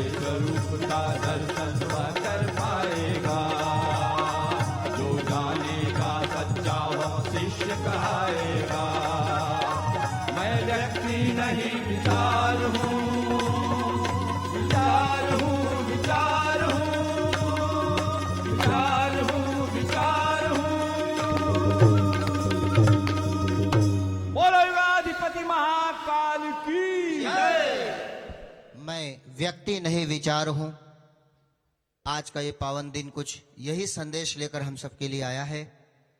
आज के ही दिन योजना के संचालक परम पूज्य गुरुदेव का आत्मबोध का दिन रहा है। आज के ही दिन गायत्री तपोभूमि का शिलान्यास हुआ था। आज ही के दिन सहस्त्र कुंडी गायत्री यज्ञ का भी शुभारंभ हुआ था शिलान्यास के रूप में, और लाखों जीवंत आत्माओं को मथुराओं में सम्मेलन हुआ था। अखंड ज्योति युग निर्माण पत्रिकाओं को प्रारंभ भी आज ही के दिन हुआ था और आर्ष ग्रंथों के अनुवाद का आरंभ भी आज ही के दिन हुआ था। कहेंगे कि अगला वर्ष हम सब के लिए कौन सा एक नया आयाम लेकर के आया है, नया संदेश लेकर के आया है। क्योंकि हर वसंत पर श्रद्धेय डॉक्टर साहब मिशन के नए कामों को, नई योजनाओं को आज ही के दिन घोषित करते हैं। हम श्रद्धेय से निवेदन करेंगे कि हमें अगले वर्ष में ऐसा क्या करना है कि परम पूज्य गुरुदेव के विचार जन जन में पहुंचे। इन्हीं पंक्तियों के साथ कि जनमानस का परिष्कार ही सबके सबसे बड़ी समस्या है, इस निमित्त हम आगे आए, युग की यही तपस्या है। सद्विचार फैलाएं हम सब, जीवन का उद्धार करें। गुरुवर ने साहित्य सजा जो, उसका हम विस्तार करें, उसका हम विस्तार करें। श्रद्धेय डॉक्टर साहब हम सबको साहित्य विस्तार के विषय में संबोधित करें। कमर सीधी कर लें, दोनों हाथ गोद में रखें। आइए हम सब प्रार्थना करें कि हमारी बुद्धि सन्मार्ग की ओर चले। सुवति प्रेरियति लोकम कर्मणि इति सूर्य, जो सतत कर्म करने की प्रेरणा थे वो सूर्य, गायत्री का देवता सूर्य, और इस ठंडक में सबसे पहले याद आने वाला सूर्य। ऐसे सूर्य की हम लोग आराधना करते हैं। हम सूर्य के उपासक हैं और सूर्य के उपासना के नाते हम प्रार्थना करते हैं कि सूर्य का तेज हमारे रोम रोम में, कण कण में समाहित हो, हमें अंदर से बाहर तक उष्ण कर दे, गर्म कर दे, और हमें हमारे अंदर जो इतनी ठंडक छाई हुई है, कुहासा छाया हुआ है, ईर्ष्या का, द्वेष का, आलस्य का, जड़ता का, प्रमाद का, तमस का, ये मिटता चला जाए और हम अंदर से बाहर तक उज्जवल होते चले जाए। आइए गायत्री मंत्र एक साथ। ओम भूर्भुवः स्वः तत्सवितुर्वरेण्यं भर्गो देवस्य धीमहि धियो यो नः प्रचोदयात्। ओम गुरुर्ब्रह्मा गुरुर्विष्णु गुरुरेव महेश्वरः, गुरुः साक्षात् परब्रह्म तस्मै श्री गुरुवे नमः। अखण्डमण्डलाकारं विचरं तत्पदं दर्शितं येन तस्मै श्री गुरुवे नमः। मातृवत् लालयित्री च पितृवत् मार्गदर्शिका, नमोस्तु गुरुसत्तायै श्रद्धा प्रज्ञायुताचया, श्रद्धा प्रज्ञायुताचया। परम पूज्य गुरुदेव और परम वंदनीय माता जी की सूक्ष्म उपस्थिति में आज इस ऐतिहासिक वसंत पर्व पर यहाँ विराजमान सभी देवतुल्य भाइयों, देवी स्वरूपा बहनों, शक्ति स्वरूपा माताओं, दूर दूर से आए हुए हमारे कार्यकर्ता भाइयों बहनों, भारत ही नहीं भारत के बाहर से भी आए हुए हमारे कार्यकर्ता भाइयों बहनों, हमारे शांति कुंज के कार्यकर्ताओं, देव संस्कृति विश्वविद्यालय के हमारे छात्र छात्राओं, ब्रह्मवर्चस्व शोध संस्थान के हमारे कार्यकर्ताओं, माइयों बहनों, परम पूज्य गुरुदेव ने इस वसंत पर्व के दिन अपने गुरु को पाया और उनके गुरु ने उन पर शक्तिपात किया, कुंडलिनी जागरण किया, क्या किया मुझे नहीं मालूम, परंतु उन्होंने एक ऐसे महापुरुष को हमारे बीच में लाके खड़ा कर दिया जिनके कारण आज हम अपने आप को बड़ा धन्य मानते हैं। आप और हम गुरु भाई हैं, आप हमारी गुरु बहनें हैं, हम सब मिलजुल करके एक पूरा परिवार बना दिया गुरुदेव ने। परिवार जो बनाता है वो अभिभावक जो है होता है वो बड़ा जिम्मेदार होता है। वो जानता है कि लाखों करोड़ों व्यक्तियों की जिम्मेदारी मेरे ऊपर है और इन लाखों करोड़ों व्यक्तियों को संभालना, इनके दुख को, ये काम परम पूज्य गुरुदेव ने आजीवन किया और ये जिम्मेदारी फिर वो सौंप गए अपने साहित्य के ऊपर। गुरुदेव ने कहा मेरा उत्तराधिकारी कोई हो सकता है तो लाल मशाल हो सकती है। लाल मशाल जो सब लोगों के सम्मिलित समूह शक्ति का नाम है, संघ शक्ति उत्तराधिकारी होगा, और उसी लाल मशाल को निमित्त मानकर, उसी को सामने रखकर, उसी के माध्यम से प्रतिनिधि की दीक्षा, मेरी दीक्षा जब दी जाएगी या माता जी की दीक्षा दी जाएगी तो वो दीक्षा हम दोनों की होगी और वो प्रतिनिधि के रूप में देंगे। तो हम लोग आज तक जो दीक्षा देते आए हैं 25 साल से, वो गुरुदेव माता जी की और प्रतिनिधि दीक्षा देते हैं। 25 साल पूरे होने को आ रहे हैं, 25वां साल लग गया है और परम पूज्य गुरुदेव, वंदनीय माता जी सहज ही याद हो आते हैं। ये पर्व याद आते हैं जब हम लोग यहीं पर परम पूज्य गुरुदेव का जन्मदिन मनाते थे, आध्यात्मिक जन्मदिन, और वो गीत भी याद आता है, धन्य आपका जन्म दिवस है, धन्य धन्य अभिराम, देव आपके पद पंकज पर बारंबार प्रणाम। बहुत सौभाग्य मिला कि परम पूज्य गुरुदेव के हर वसंत पर्व पर जो यहाँ मना, कहते तपोभूमि से यहाँ आने के बाद, उसमें मुझे भागीदारी करने का मौका मिला और तब से लेकर आगे तक उनके महत्वपूर्ण निर्धारण जितने भी थे वो सारे सुने। चाहे वो प्रज्ञा पुराण का निर्माण हो, चाहे वो शक्तिपीठों का निर्माण हो, चाहे वो देव संस्कृति दिग्विजय अभियान हो वंदनीय माता जी के माध्यम से, और चाहे वो राष्ट्रीय एकता सम्मेलनों की श्रृंखला हो जो गुरुदेव ने 1987 में आरंभ की थी। ये सारी की सारी चीजें बताती हैं कि संस्कृति की विचारधारा, संस्कृति की जो धारा है वो गंगा की तरह से अक्षुण्ण बहती चली आ रही है, हजारों वर्षों से बहती चली आ रही है। उसी को परम पूज्य गुरुदेव ने आगे बढ़ाया। मानवीय विकास अगर देखें तो संस्कृति व सभ्यता के विकास से जुड़ा हुआ है। मानव का विकास संस्कृति और सभ्यता के माध्यम से हुआ है। हम इतिहास का थोड़ा सा अवलोकन करते हैं पूरा का पूरा, पहले क्या था और आज क्या हुआ। पहले जब हम देखते हैं तो हमें देखते हैं कि सबसे पहले वेद आए, वेद के माध्यम से, विद शब्द से बना है ज्ञान, वेदों के माध्यम से ज्ञान आया, और वेदों की माता गायत्री को एक प्रकार से लोगों ने अपने पास सुरक्षित रख लिया। उन्होंने किसी को दिया नहीं मध्यकाल में, परंतु परम पूज्य गुरुदेव के पहले सतयुग काल में, द्वापर में, त्रेता में, इन सब में गायत्री को आराध्य माना जाता था, इष्ट माना जाता था। भगवान राम ने भी जब तपस्या की तो बला अति बला की साधना की, गायत्री और सावित्री की साधना की। भगवान कृष्ण ने भी जब साधना की यहीं आकर बद्रीनाथ के पास रुक्मणी के साथ, तो उन्होंने भी वही साधना की। जब उन्होंने अपने गुरु सांदीपनी के आश्रम में जो साधना की तो वो भी उन्होंने गायत्री साधना की। हर महा अवतार को, चाहे बुद्ध हो चाहे कोई भी हो, उनको अपने जीवन में गायत्री को उतारना पड़ा है। गायत्री यानी ज्ञान, गायत्री यानी सद्ज्ञान, गायत्री यानी सही अर्थों में कहा जाए तो एक प्रकार से अनगढ़ को सुगढ़ बनाने का रसायन, एक केमिकल जो अनगढ़ को सुगढ़ बना दे, अच्छा बना दे। वैसे हम बहुत अच्छे हैं, परंतु हमारे अंदर न जाने कितनी कमियां, कषाय कलमश भरे पड़े हैं। उन सब कषाय कलमशों को निकाल के बाहर करने का काम गायत्री का है। ये इस गायत्री को परम पूज्य गुरुदेव ने वेदों का उद्धार करके, वेदों का जो पूरा के पूरा पुनरुत्थान करके और यहाँ लाकर खड़ा किया, इस स्थिति में लाके खड़ा किया कि धीरे धीरे धीरे करके हमारे पास वो गायत्री एक मंत्र के रूप में, गायत्री माता के रूप में नहीं थी पहले। सनातन धर्म और आर्य समाज के बीच में एक बीच का रास्ता गुरुदेव ने बनाया। 20 साल तक जो आर्य समाज के प्रमुख रहे हों, चौक आर्य समाज मथुरा के प्रमुख रहे हों, उनका सनातन धर्म की ओर ये मोड़ एक उनके गुरु का इशारा था कि दोनों को मिला के बीच की धारा निकालो। और इस धारा के कारण ही मित्रों आज इतना बड़ा गायत्री परिवार खड़ा हुआ है। वेदों का विकास हुआ और वेदों के विकास के साथ साथ मित्रों 3 वेद आए। पहले ऋग्वेद आया, फिर यजुर्वेद आया, फिर सामवेद आया। और ये तीनों वेद जो आते गए ऋग्वेद के माध्यम से, ऋग्वेद की एक जो है ये वर्ष है, एक पोएम है, या ये कह सकते हैं छंद है। ऋग्वेद में गायत्री मंत्र आता है, परंतु है ये वेदों का आधार, सारे चारों वेदों का आधार।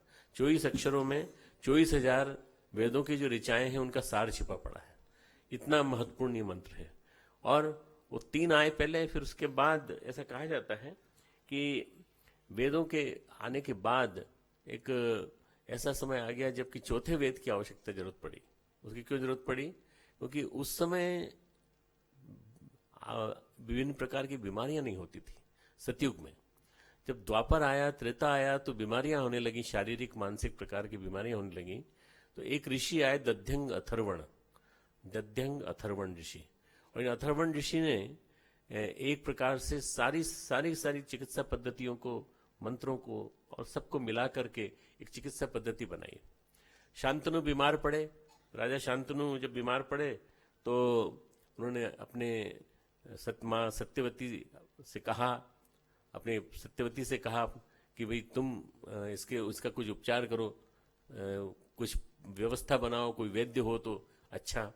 सत्यवती ने अपने पुत्र को याद किया। उनका पुत्र थे वेदव्यास। वेदव्यास जब आए तो वेदव्यास से उन्होंने कहा तुम कुछ व्यवस्था बनाओ, ऐसी व्यवस्था बनाओ जिससे कि शांतनु की जो असाध्य व्याधि है ये ठीक हो सके। शांतनु की असाध्य व्याधि को ठीक करने में दध्यंग अथर्वण ने कई प्रयोग किए, जड़ी बूटियों के प्रयोग किए और न जाने कितने प्रकार के उन्होंने प्रयोग किए, उससे वो ठीक होते चले गए। ठीक होने के बाद शांतनु जो थे उन्होंने अपनी बेटी का वाटिका का विवाह उनके साथ किया, दध्यंग अथर्वण के साथ। और दध्यंग अथर्वण जो थे उसके बाद से स्थापित हो गए ऋषियों के रूप में। उन्होंने एक वेद लिखा जिसका नाम है अथर्ववेद, चौथा वेद इसमें आया द्वापर युग में। सतयुग और त्रेता तक 3 ही वेद थे, वेद त्रयी कहलाते हैं। गीता में भी उल्लेख आता है तो वेद त्रयी का ही उल्लेख आता है। चौथा वेद जो आया वो द्वापर में आया, और द्वापर में जो आया चौथा वेद, इस वेद ने सारी चीजों को पूरा कर दिया। आयुर्वेद को भी इसने जन्म दिया, धनुर्वेद को भी इसने जन्म दिया, यानी लगभग एक प्रकार से कहा जाए संपूर्ण हो गया हमारा ये वेदों का ग्रंथ। वेदों का जो आविष्कार हुआ मित्रों, इसके बाद ये गति प्रवाहमान रही, लगातार प्रवाह में चलती रही, इनके क्रम बराबर बनते रहे। और पुराणों का क्रम आया, पुराणों को वेद व्यास ने पुनः व्यवस्थित किया। पुराणों के साथ साथ वाल्मीकि आए तो वाल्मीकि ने रामायण के संस्कृत में रामायण लिखी, तो सब कुछ तैयार करने के पश्चात उन्होंने ये सारी चीजों को जन जन के बीच में पहुंचाया। उनके साथ उनकी मदद की सूत ने, जैमिनी ने और अन्य जो शौनिक आदि जो ऋषि थे उन लोगों ने मदद की।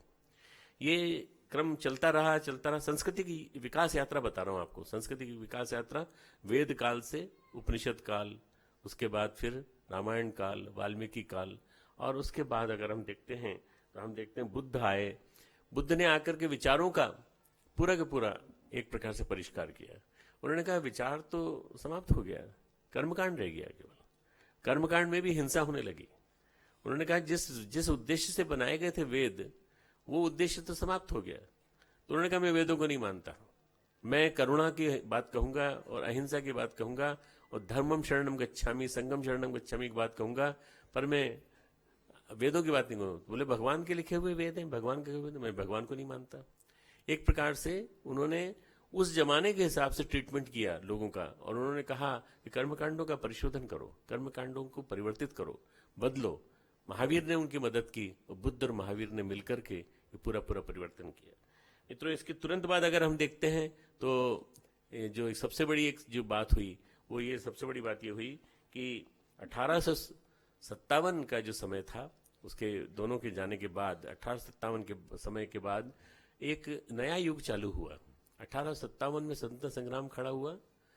हमारे देश में मुगलों का शासन आया, रजवाड़ों का शासन आया, यवनों का शासन आया, आक्रमण होने लगे और उसके बाद अंग्रेज आ गए।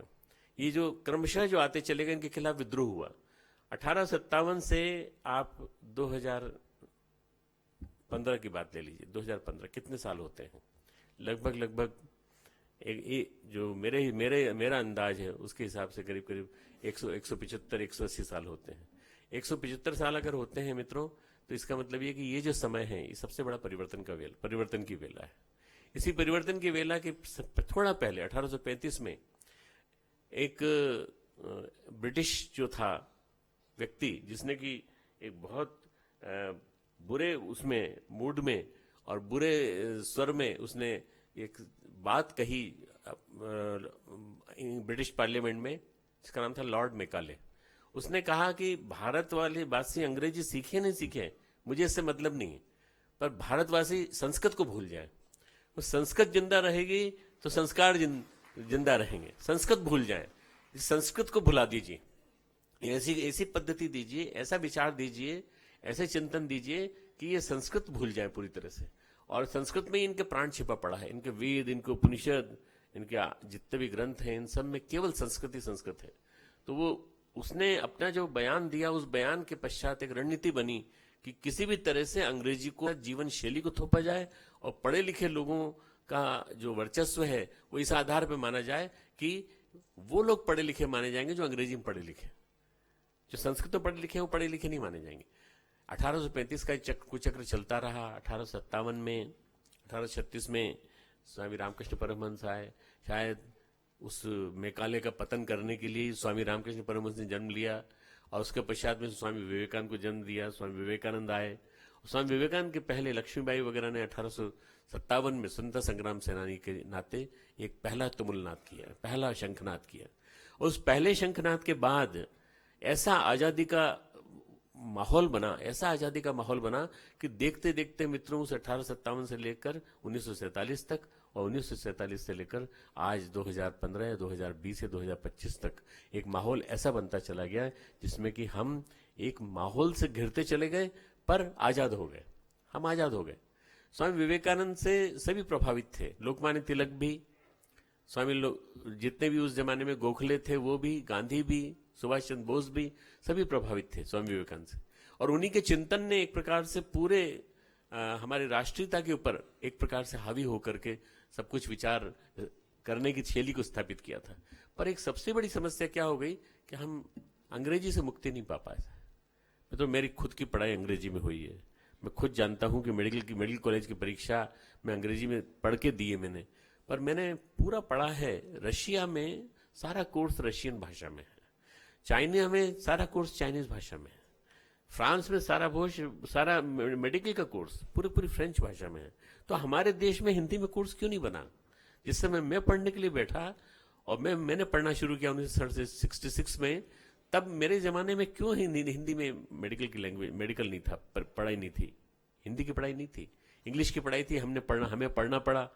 एक प्रकार से पूरी की पूरी पीढ़ी को 1835 से लेकर और 2000 तक पूरी पीढ़ी को एक विकलांग बना दिया गया तरीका है। और सारे नेटवर्क और सारी जितनी चैनल्स और जितने सब कुछ हैं, इन्होंने जीवन जीने का तरीका जो हमको बताया, वही बताया कि जो विचार हम दे रहे हैं उन विचारों के अनुसार चलो।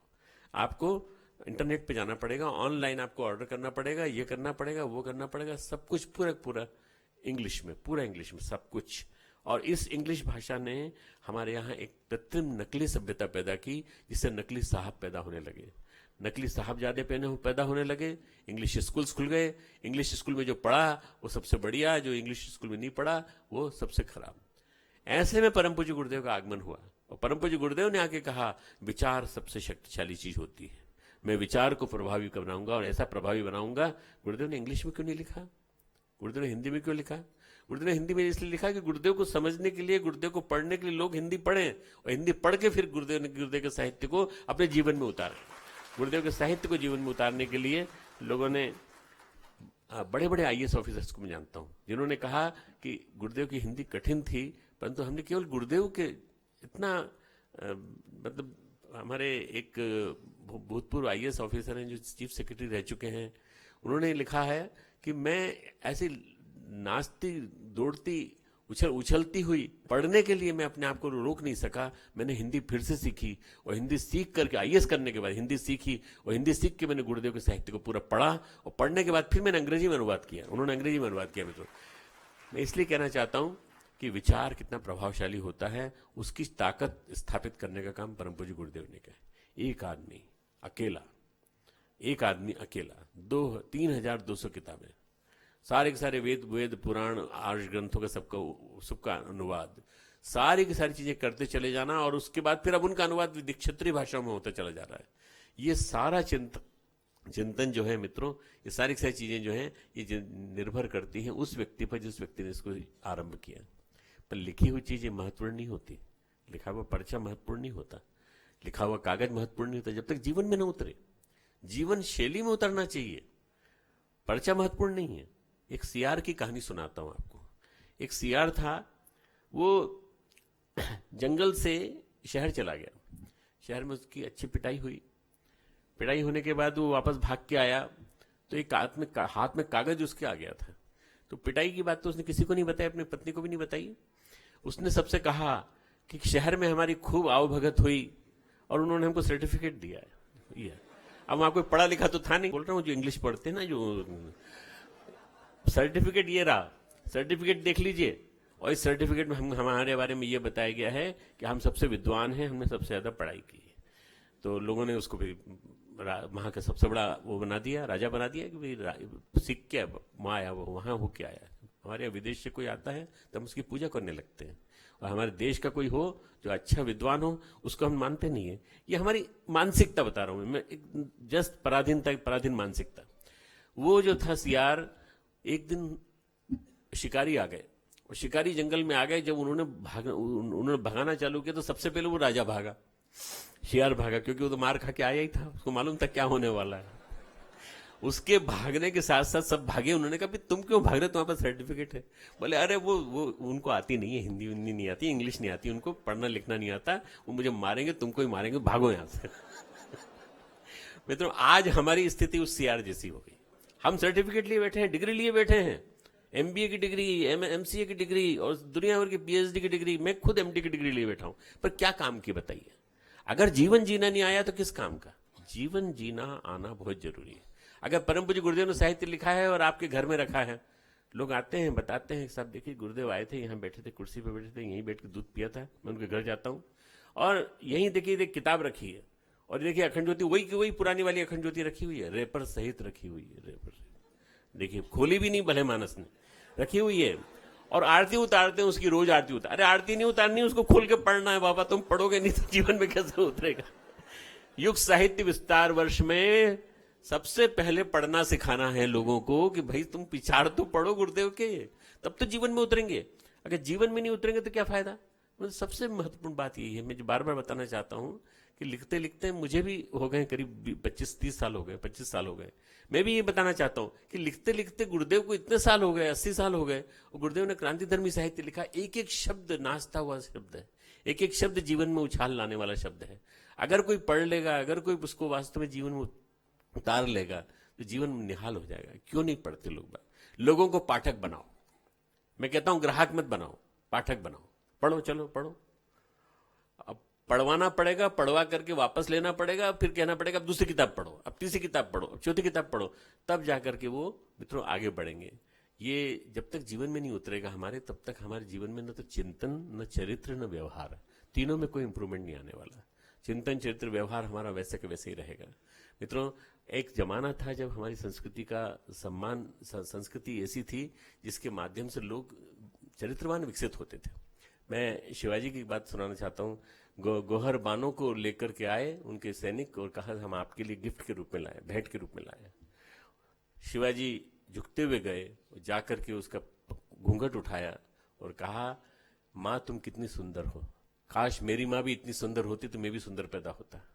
मैं आपको ससम्मान वापस करता हूं, और मैं इनसे कह चुका था कि कभी भी किसी के ऊपर निगाह मत रखना, न किसी की स्त्री के ऊपर, न किसी के धन के ऊपर, और इन्होंने गलत काम किया है, मैं इनको दंड दूंगा, पर आपके लिए प्रणाम करता हूं और आप जाइए यहां से, आप मेरी मां के समान। ये हमारा चरित्र है, ये हमारा राष्ट्रीय चरित्र है।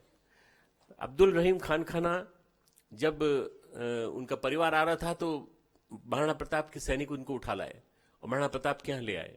तो महाराणा प्रताप ने उनको बाकायदा सम्मान सहित वापस लौटाया, सम्मान सहित भेंट देकर के और सब देकर के लौटाया। यह हमारे देश की संस्कृति है। पर हमारे देश की संस्कृति में सबसे ज्यादा जो विष घोला है मित्रों, वो घोला है मुगलों ने और अंग्रेजों ने। इन लोगों ने जो विष घोला, उसके घुस जाने के बाद हमारे देश की संस्कृति में जो मिलावट आ गई थी, उसके बाद जरूरत थी दो महापुरुषों की, एक स्वामी विवेकानंद, एक परम पूज्य गुरुदेव। मैं समझता हूं पूरी की पूरी इन चीजों में परिवर्तन में दो ही लोग हैं जिनके जीवन में वसंत आया। वो वसंत सही अर्थों में आया, और वो आया तो ऐसा आया शक्तिपात के रूप में और कुंडलिनी के रूप में आया, और वो बदलता चला गया, उनके जीवन को बदलता चला गया। आज अगर हम ये पूरे इतिहास को मूल्यांकन करें, स्वामी विवेकानंद ना आते मित्रों तो इतने सारे महापुरुष नहीं पैदा होते, क्रांतिकारी नहीं पैदा होते। अगर आप देखें तो ज्ञानेश्वर से लेकर, संत ज्ञानेश्वर से लेकर और पूरा भक्ति काल देख लें, सब सूरदास से लेकर और हमारे जितने महापुरुष हैं उन सबको देख लीजिए, सारे तुलसीदास जी से लेकर जितने भी महापुरुष हैं, इन सबको देख लीजिए, इन सब ने अपना काम किया, जो भी काम कर सकते थे, पर एक योद्धा सन्यासी के रूप में स्वामी विवेकानंद ने किया। स्वामी विवेकानंद ने कहा, take up an idea and develop that idea. एक आइडिया ले लो, एक विचार ले लो, ये अपना विचार मंडल है, इसको आइडियोस्फीयर कहते हैं, आइडिया से आइडियोस्फीयर। जैसे जैसे ये मंडल होता है, ऊपर का आयन मंडल होता है, पर्यावरण होता है, उसके ऊपर मंडल होते हैं, स्ट्रेटोस्फीयर, थर्मोस्फीयर, आयनोस्फीयर, ऐसे करके न जाने कितने 7-8 परतें होती हैं। ऐसे हमारा भी एक विचार मंडल है। जैसा हम सोचते हैं वैसे ही हम बन जाते हैं, जैसा हम सोचते हैं वैसे ही हम दिखाई पड़ते हैं, जैसा हम सोचते हैं वैसे ही हमारा महास्वरूप दिखाई पड़ता है सामने। तो वो सोचने वाला, जो पॉजिटिव सोचने वाले व्यक्ति जो थे, वो पॉजिटिव सोचने वाले व्यक्ति गिने चुने होते थे, नेगेटिव सोचने वाले ज्यादा होते थे, इसीलिए हमारा पतन होता चला गया। इस पतन को पॉजिटिव में बदलने के लिए स्वामी विवेकानंद ने विचार दिए, और वो विचार इतने सशक्त थे, उन्होंने कहा टेक अप एन आइडिया, एक आइडिया ले लो, उस आइडिया को मैच्योर करो, उस आइडिया को मल्टीप्लाई करो, और हर क्षण, सोते समय, जागते समय, उठते समय और चलते समय, काम करते समय उसी विचार को मन में रखो। मित्रों, विचार क्या है जो गुरुदेव ने दिया? हम बदलेंगे। गुरुदेव ने विचार दिया और कहा, सोचो, हर समय सोचो, हम बदलेंगे। ऐसे नहीं बदलेगा वो, ठंड तो बहुत है, मैं मानता हूं, इतनी ठंड नहीं है। हम बदलेंगे, हम सुधरेंगे। गुरुदेव ने एक विचार दिया, और इस गुरुदेव के इस एक विचार ने सारे के सारे क्रांतिकारी परिवर्तन करके दिखा दिए। मित्रों, लोगों ने अपने को बदला, पहले बदलने के साथ साथ दूसरों को बदला। और स्वामी विवेकानंद का, उठो, जागो, रुको मत, जब तक लक्ष्य तक न पहुंच जाओ, चलते रहो, चलते रहो, चलते रहो। वही कठोपनिषद का वाक्य था, कोई नया नहीं था, पर उसी वाक्य को उन्होंने दे दिया और कहा है, उठो, जागो, रुको मत। आदमी उठता तो है, जागता नहीं है, जागता तो है तो चलता नहीं है, चलता है तो रुक जाता है, रुक के चलता है। उठो, जागो, रुको मत, जब तक लक्ष्य तक न पहुंचो। लक्ष्य तक कोई पहुंचता ही नहीं है। लक्ष्य तक पहुंचने की यात्रा जब तक नहीं होगी, तब तक कुछ नहीं होने वाला। मित्रों, इस वर्ष हम गुरुदेव के वांग्मय पर आधारित लगभग 1000 नई किताबें तैयार करने जा रहे हैं। ये युग साहित्य विस्तार वर्ष है, और इस साल हम आपसे उम्मीद करेंगे, आप जहां भी जाएंगे, कॉन्फ्रेंस में जाएंगे, वर्कशॉप में जाएंगे, बिजनेस में जाएंगे, व्यापार करने जाएंगे, या किसी से मिलने जाएंगे, तो आपके पास एक बैग होगा जिसमें कि किताबें होंगी, और किताब आप पढ़ने के लिए दे के आएंगे। और इतना आप उदार होंगे कि अगर वो वापस नहीं देता है तो कोई बात नहीं, कम से कम उसके घर में कीमती चीज तो पहुंच गई। छोटी किताब ही सही, हम 40-40 पेज की, 50-50 पेज की, 100-100 पेज की किताब बना रहे हैं, छोटी छोटी। और जो वांग्मय नहीं पढ़ सकता, वो छोटी किताबें तो पढ़ सकता है। विभिन्न भाषा में उसका अनुवाद करेंगे, और इस पूरे साल भर को हमने इसीलिए नियोजित किया है कि ये वर्ष हमारा सारा परम पूज्य गुरुदेव की औषधि को, भवरोग की औषधि, जन जन के बीच में जो कुविचार छाया हुआ है, वही विभिन्न प्रकार के दुराचारों में निकल रहा है। आज जितना वातावरण गंदा हुआ है, ये कुविचारों की वजह से गंदा हुआ है। आप देख लीजिए, भाषा देख लीजिए, बड़े बड़े नेताओं की भाषा देख लीजिए, आपस के उनके वार्तालाप देख लीजिए, टीवी पे जाकर उनके जो आपस में बहस होती है उनको सुन लीजिए, कितनी बुरी लैंग्वेज यूज कर रहे हैं, कितनी गंदी लैंग्वेज यूज कर रहे हैं। और ये लीड करेंगे देश को लीड करने का काम उन्हीं को करना चाहिए जो सच्चरित्र हो, जो चरित्रवान हो, श्रेष्ठ हो। एक यात्रा उस दिशा में चल पड़ी है। 2015 से 2026 तक का 12 साल का समय बहुत महत्वपूर्ण है। मित्रों, वंदनीय माता जी की जन्म की शताब्दी 2026, अखंड ज्योति के जलने की, अखंड ज्योति का प्रकटीकरण जिस दिन हुआ था, और गुरुदेव जिस दिन आए थे, उनकी शताब्दी 2026, और श्री अरविंद के द्वारा भागवत सिद्धि का धरती पर तो अवतरण, उसकी शताब्दी, वो भी 2026 तक का समय हम ये मान के चल रहे हैं मित्रों कि सारा का सारा जमाना इस पीरियड में बदल जाएगा, पूरा के पूरा। और नया युग आने की जो बात हम कहते हैं, सत्युग आने की जो बात करते हैं, सोने की जरूरत नहीं कि 12 साल और इंतजार करना पड़ेगा, नहीं, करना नहीं पड़ेगा, काम करते करते करना पड़ेगा, साहित्य का विस्तार करते करते करना पड़ेगा। मित्रों, हमें बहुत सारा काम करना है, बहुत सारे आंदोलन है हमारा गंगा अभिषेक अभियान, गंगा जल अभिषेक योजना, आप देख रहे हैं कि हमने उसका 3रे चरण में पहुंच गए, और यहां से लेकर गंगा सागर तक पूरा सर्वे हो गया है, और सब कुछ इतना बढ़िया तैयार हो गया है कि आने वाले 2-3 वर्षों में दोनों किनारों पर हरियाली की चादर छाने लगेगी, और देखते देखते लोग बदलते चले जाएंगे, और गंगा शुद्ध होती चली जाएगी। सरकार कर पाएगी कि नहीं, हमें नहीं मालूम। सुप्रीम कोर्ट कितने आदेश दे दे, हमें नहीं मालूम, कर पाएगी कि नहीं कर पाएगी, पर हम करके दिखा देंगे। 2026 से पहले गंगा को शुद्ध करके दिखा देंगे। इसमें आप सबका श्रमदान लगना है, आप सबका अंशदान लगना है, आप सबकी साधना लगनी है। इसके अलावा एक चीज और है जो आपको करना है मित्रों, वो आपको करना है हरियाली का विस्तार, हरितमय का विस्तार, ताकि पर्यावरण हमारा स्वच्छ रहे। साहित्य का विस्तार, पर्यावरण का विस्तार, पर्यावरण में हरितमय का विस्तार और गंगा जलाभिषेक योजना, ऐसे हमारे जो रचनात्मक कार्यक्रम है इनके माध्यम से। और दूसरी बात भी मैं ये बार बार कह रहा हूं कि गुलाम हम हो गए इंग्लिश के, इसकी वजह से डिग्री का महत्व बढ़ गया है। डिग्री का महत्व कम हो इसके लिए हम स्वावलंबन की विभिन्न प्रकार की जो विचारधाराएं हैं, स्वावलंबन अपने पैरों पर खड़े होना कैसे करें, बहनों को, महिलाओं को, विधवाओं को और ऐसी जो एकाकी महिलाएं हैं इनको पुरुषों विद्यालय में अनिवार्य कर चुके हैं कि यहाँ पर किसी भी स्थिति में यहाँ स्वावलंबन सीखना जरूरी है। स्वावलंबन सीखेंगे तो क्या होगा कि नौकरी नहीं लगेगी तो कम से कम अपने पैरों पे खड़े तो हो सकेंगे। और प्राकृतिक रूप से जो नेचर से जो संगति रखने वाली चीजें हैं उन चीजों को जीवन में जोड़ सकेंगे। एक बहुत बढ़िया क्रम हो जाएगा मित्रों। परम पूज्य गुरुदेव ने एक विषय ऐसा लिया था जिस विषय को आज हर यूनिवर्सिटी में प्रविष्ट कराने की जरूरत है। उसका नाम है वैज्ञानिक अध्यात्मवाद। मुझे संयोग से उसी काम को करने का मौका मिला, उसी पे मैंने लिखा भी, किताबें भी लिखी। विज्ञान और अध्यात्म का समन्वय, विज्ञान और अध्यात्म का समन्वय आज की युवा पीढ़ी को विज्ञान से जो जुड़ी हुई है उसको अध्यात्म से जोड़ेगी और धर्ममय जीवन जो है, अध्यात्म में जीवन जीने की लोगों की अंदर उमंगें पैदा होने लगेंगी।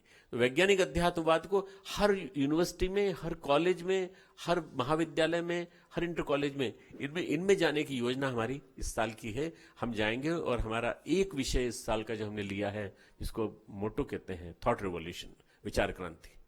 थॉट रिवॉल्यूशन, विचार क्रांति के ऊपर जगह जगह वर्कशॉप करेंगे, हम कार्यशाला करेंगे हर विद्यालय में, हर महाविद्यालय में, और लोगों से कहेंगे विचार बदलिए, विचार परिवर्तन, विचार परिवर्तन, विचार परिवर्तन। गुरुदेव ने जो विचार क्रांति अभियान शुरू किया है ये बहुत महत्वपूर्ण है मित्रों। इसको जितना महत्व आप देंगे उतना महत्व फिर और लोग भी देने लगेंगे। इसलिए आप लोग जाके बोलिए और आप लोगों के माध्यम से, और जो लोग इसको सुन रहे हैं, करीब आपसे जितने लोग आप बैठे हैं यहाँ पे, इससे ज्यादा लोग इसको सुन रहे हैं, अभी करीब 10-12 हजार लोग इसको नेट पे सुन रहे हैं। तो उन लोगों के माध्यम से भी हम चाहते हैं कि एक क्रांति हो और क्रांति के माध्यम से घर घर तक विचार पहुंचे, वैज्ञानिक अध्यात्मवाद का चिंतन, वैज्ञानिक अध्यात्मवाद के विचार घर घर पहुंचे। इस साल हम 2 अश्वमेध हमारे जो होंगे, एक हो रहा है नेपाल में, वीरगंज में, वो नवंबर की तारीखों में हो रहा है। नवंबर की तारीखें आपको पता चल जाएंगे नेपाल जोन में। और उसके लिए हम लोग तैयारी करेंगे, तो उसके लिए हम पूरा आसपास का पूरा बेल्ट डेवलप करेंगे, नेपाल को डेवलप करेंगे, नेपाल के साथ साथ पूरे नीचे का बेल्ट डेवलप करके, और सबसे कहेंगे साधना करके फिर वहां पहुंचना है आपको नवंबर में। अगले साल जनवरी में 28, 29, 30, 31 जनवरी 2016 में हम कन्याकुमारी में अश्वमेध यज्ञ करेंगे। हरिद्वार के बैठे हुए पंडित कन्याकुमारी में जाके अपनी बात कहेंगे, हरिद्वार से बैठे हुए विद्वान वहां जाके अपनी विद्वत्तापूर्ण चर्चा करेंगे, और उसके पहले चारों प्रांतों को पूरी तरह से मथेंगे, चारों दक्षिण के प्रांतों को। और इनमें शर्त यही होगी कि कोई घूमने के नाम से न जाए कन्याकुमारी। जो कम से कम 40 दिन का अनुष्ठान, 1.25 लाख का अनुष्ठान एक कर सके, जो नियमित रूप से 5 माला वहां के निमित्त कर सके, तो वो उस व्यक्ति को अपनी तैयारी आज से करना चाहिए। साधना करेंगे तो साधकों को ही यज्ञ करने की परमिशन दी जाएगी वहां पर। कन्याकुमारी में कन्या विवेकानंद केंद्र जो है, उसके जो रॉक मेमोरियल बना हुआ है, उसी के किनारे बहुत बड़ा मैदान है जो वहाँ के लोगों ने हमें दिया है, और उसी के माध्यम से हम लोग मित्रों इतना बड़ा कार्यक्रम करने जा रहे हैं। इसमें आप सबका सहयोग चाहिए, तन मन धन से पूरा सहयोग चाहिए। सब वहाँ कोई व्यक्ति नहीं है, हम नया व्यक्ति तैयार करेंगे जा करके। 1 साल हम मेहनत करेंगे और मेहनत करके तैयारी करेंगे। 1 साल रह गया बस। आप लोग सबको उसमें आमंत्रण है, पर साधना करने के बाद, साधना करके अपने आप को तैयार करके आएंगे। साधक बनेंगे तो ही आप वहां याजक बन पाएंगे। इस वर्ष को ऐतिहासिक बना दीजिए ताकि परिवर्तनकारी इस वर्ष में ढेरों परिवर्तन दिखाई देने लगे। और जैसे 3-4 दिन की बहुत गहरी ठंडक और कुहासे के बाद एकदम 2 दिन से धूप निकली है, कल से निकली है, ऐसे धूप आपके जीवन में भी निकले, खूब गर्मी आए, खूब उष्णता आए, खूब जोश ही जोश आए, ऐसा ही जोश आता रहे। खूब खूब मंगल कामनाएं, खूब खूब आशीर्वाद। सर्दी की ठिठुरन दूर हो और धूप जैसी चिलचिलाती हुई निकली है, ऐसे ही ठिठुरन दूर होकर हम आइए विमोचन होने जा रहे हैं। विमोचन में हिंदी भक्ति गाथा, नारद भक्ति सूत्र पर आधारित ये पुस्तक है जो विमोचन हो रही है। दूसरी अमृत कण आदरणीय जी के प्रवचनों पर आधारित है ये भक्ति गाथा। पहले देखिए आप, श्रद्धेय डॉक्टर साहब, श्रद्धेय जी इसका विमोचन करें। अभी बैठे रहेंगे, कोई भी भाई बहन खड़े ना होंगे, ऐसा निवेदन है, बैठे रहें। अगली पुस्तक है अमृत कण, श्रद्धेया जी के प्रवचनों पर आधारित ये पुस्तक है। ये भी आज विमोचन हुई है। हम श्रद्धेया जी के अमृत वचनों से लाभान्वित हों, इसलिए हमारे प्रकाशक भाइयों ने इसे प्रकाशित किया है। तीसरा है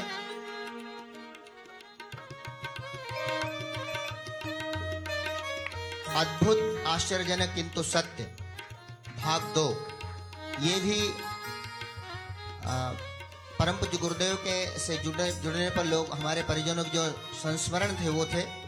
इसके साथ पंजाबी ऋषि चिंतन भाग 1 से लेकर 5 तक, गायत्री जाप दी महिमा, ऐसी 6 पुस्तकें ये आपके सामने प्रस्तुत हैं। पंजाबी भाषा में आप देखेंगे, पंजाब से आए हुए भाई बहन इनको जरूर देख करके ले जाएं, ताकि गुरुदेव के विचार पंजाब क्षेत्र में पहुंच। 5 भाषाओं में ये पुस्तकें छपी हैं। असमिया, नेपाली आदि भाषाओं में भी है। इसमें मानव जीवन, नर गरिमा इत्यादि पुस्तकें हैं, नेपाली भाषा में भी है। इसके साथ साथ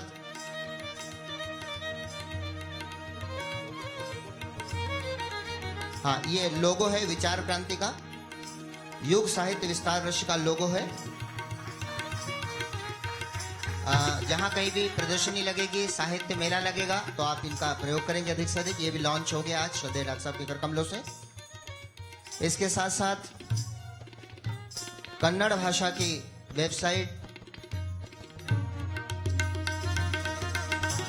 आज से लॉन्च हो रही है।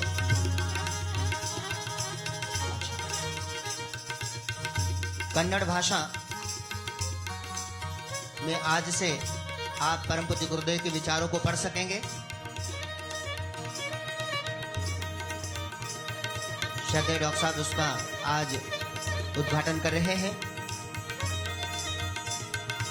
कन्नड़ भाषा में भी परम पूज्य गुरुदेव के विचारों को आप वेबसाइट पर पढ़ सकेंगे। वेबसाइट पर आप डालेंगे www.kannada.awgp.org। ये डालेंगे तो आपको कन्नड़ भाषा में परम पूज्य गुरुदेव के विचार पढ़ने को मिलेंगे।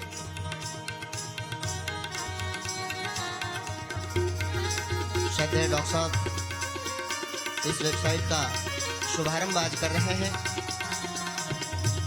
विचार क्रांति का यह आगाज परम पूज्य गुरुदेव के विचारों को जन जन में पहुंचाने हेतु एक सशक्त माध्यम, इसे ये देखिए श्रद्धेय डॉक्टर साहब ने आज उद्घाटन कर दिया है।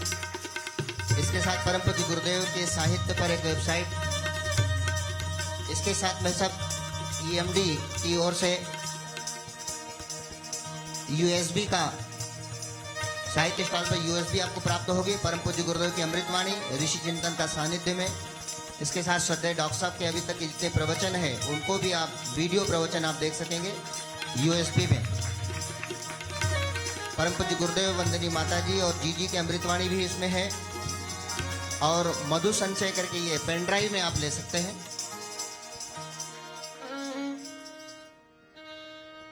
ओपाय सहस्रमूर्तये सहस्रपादाक्ष शिरोर्वाहे सहस्रनाम्ने पुरुषाय शाश्वते सहस्रकोटि युगधारिणे नमः सहस्रकोटि युगधारिणे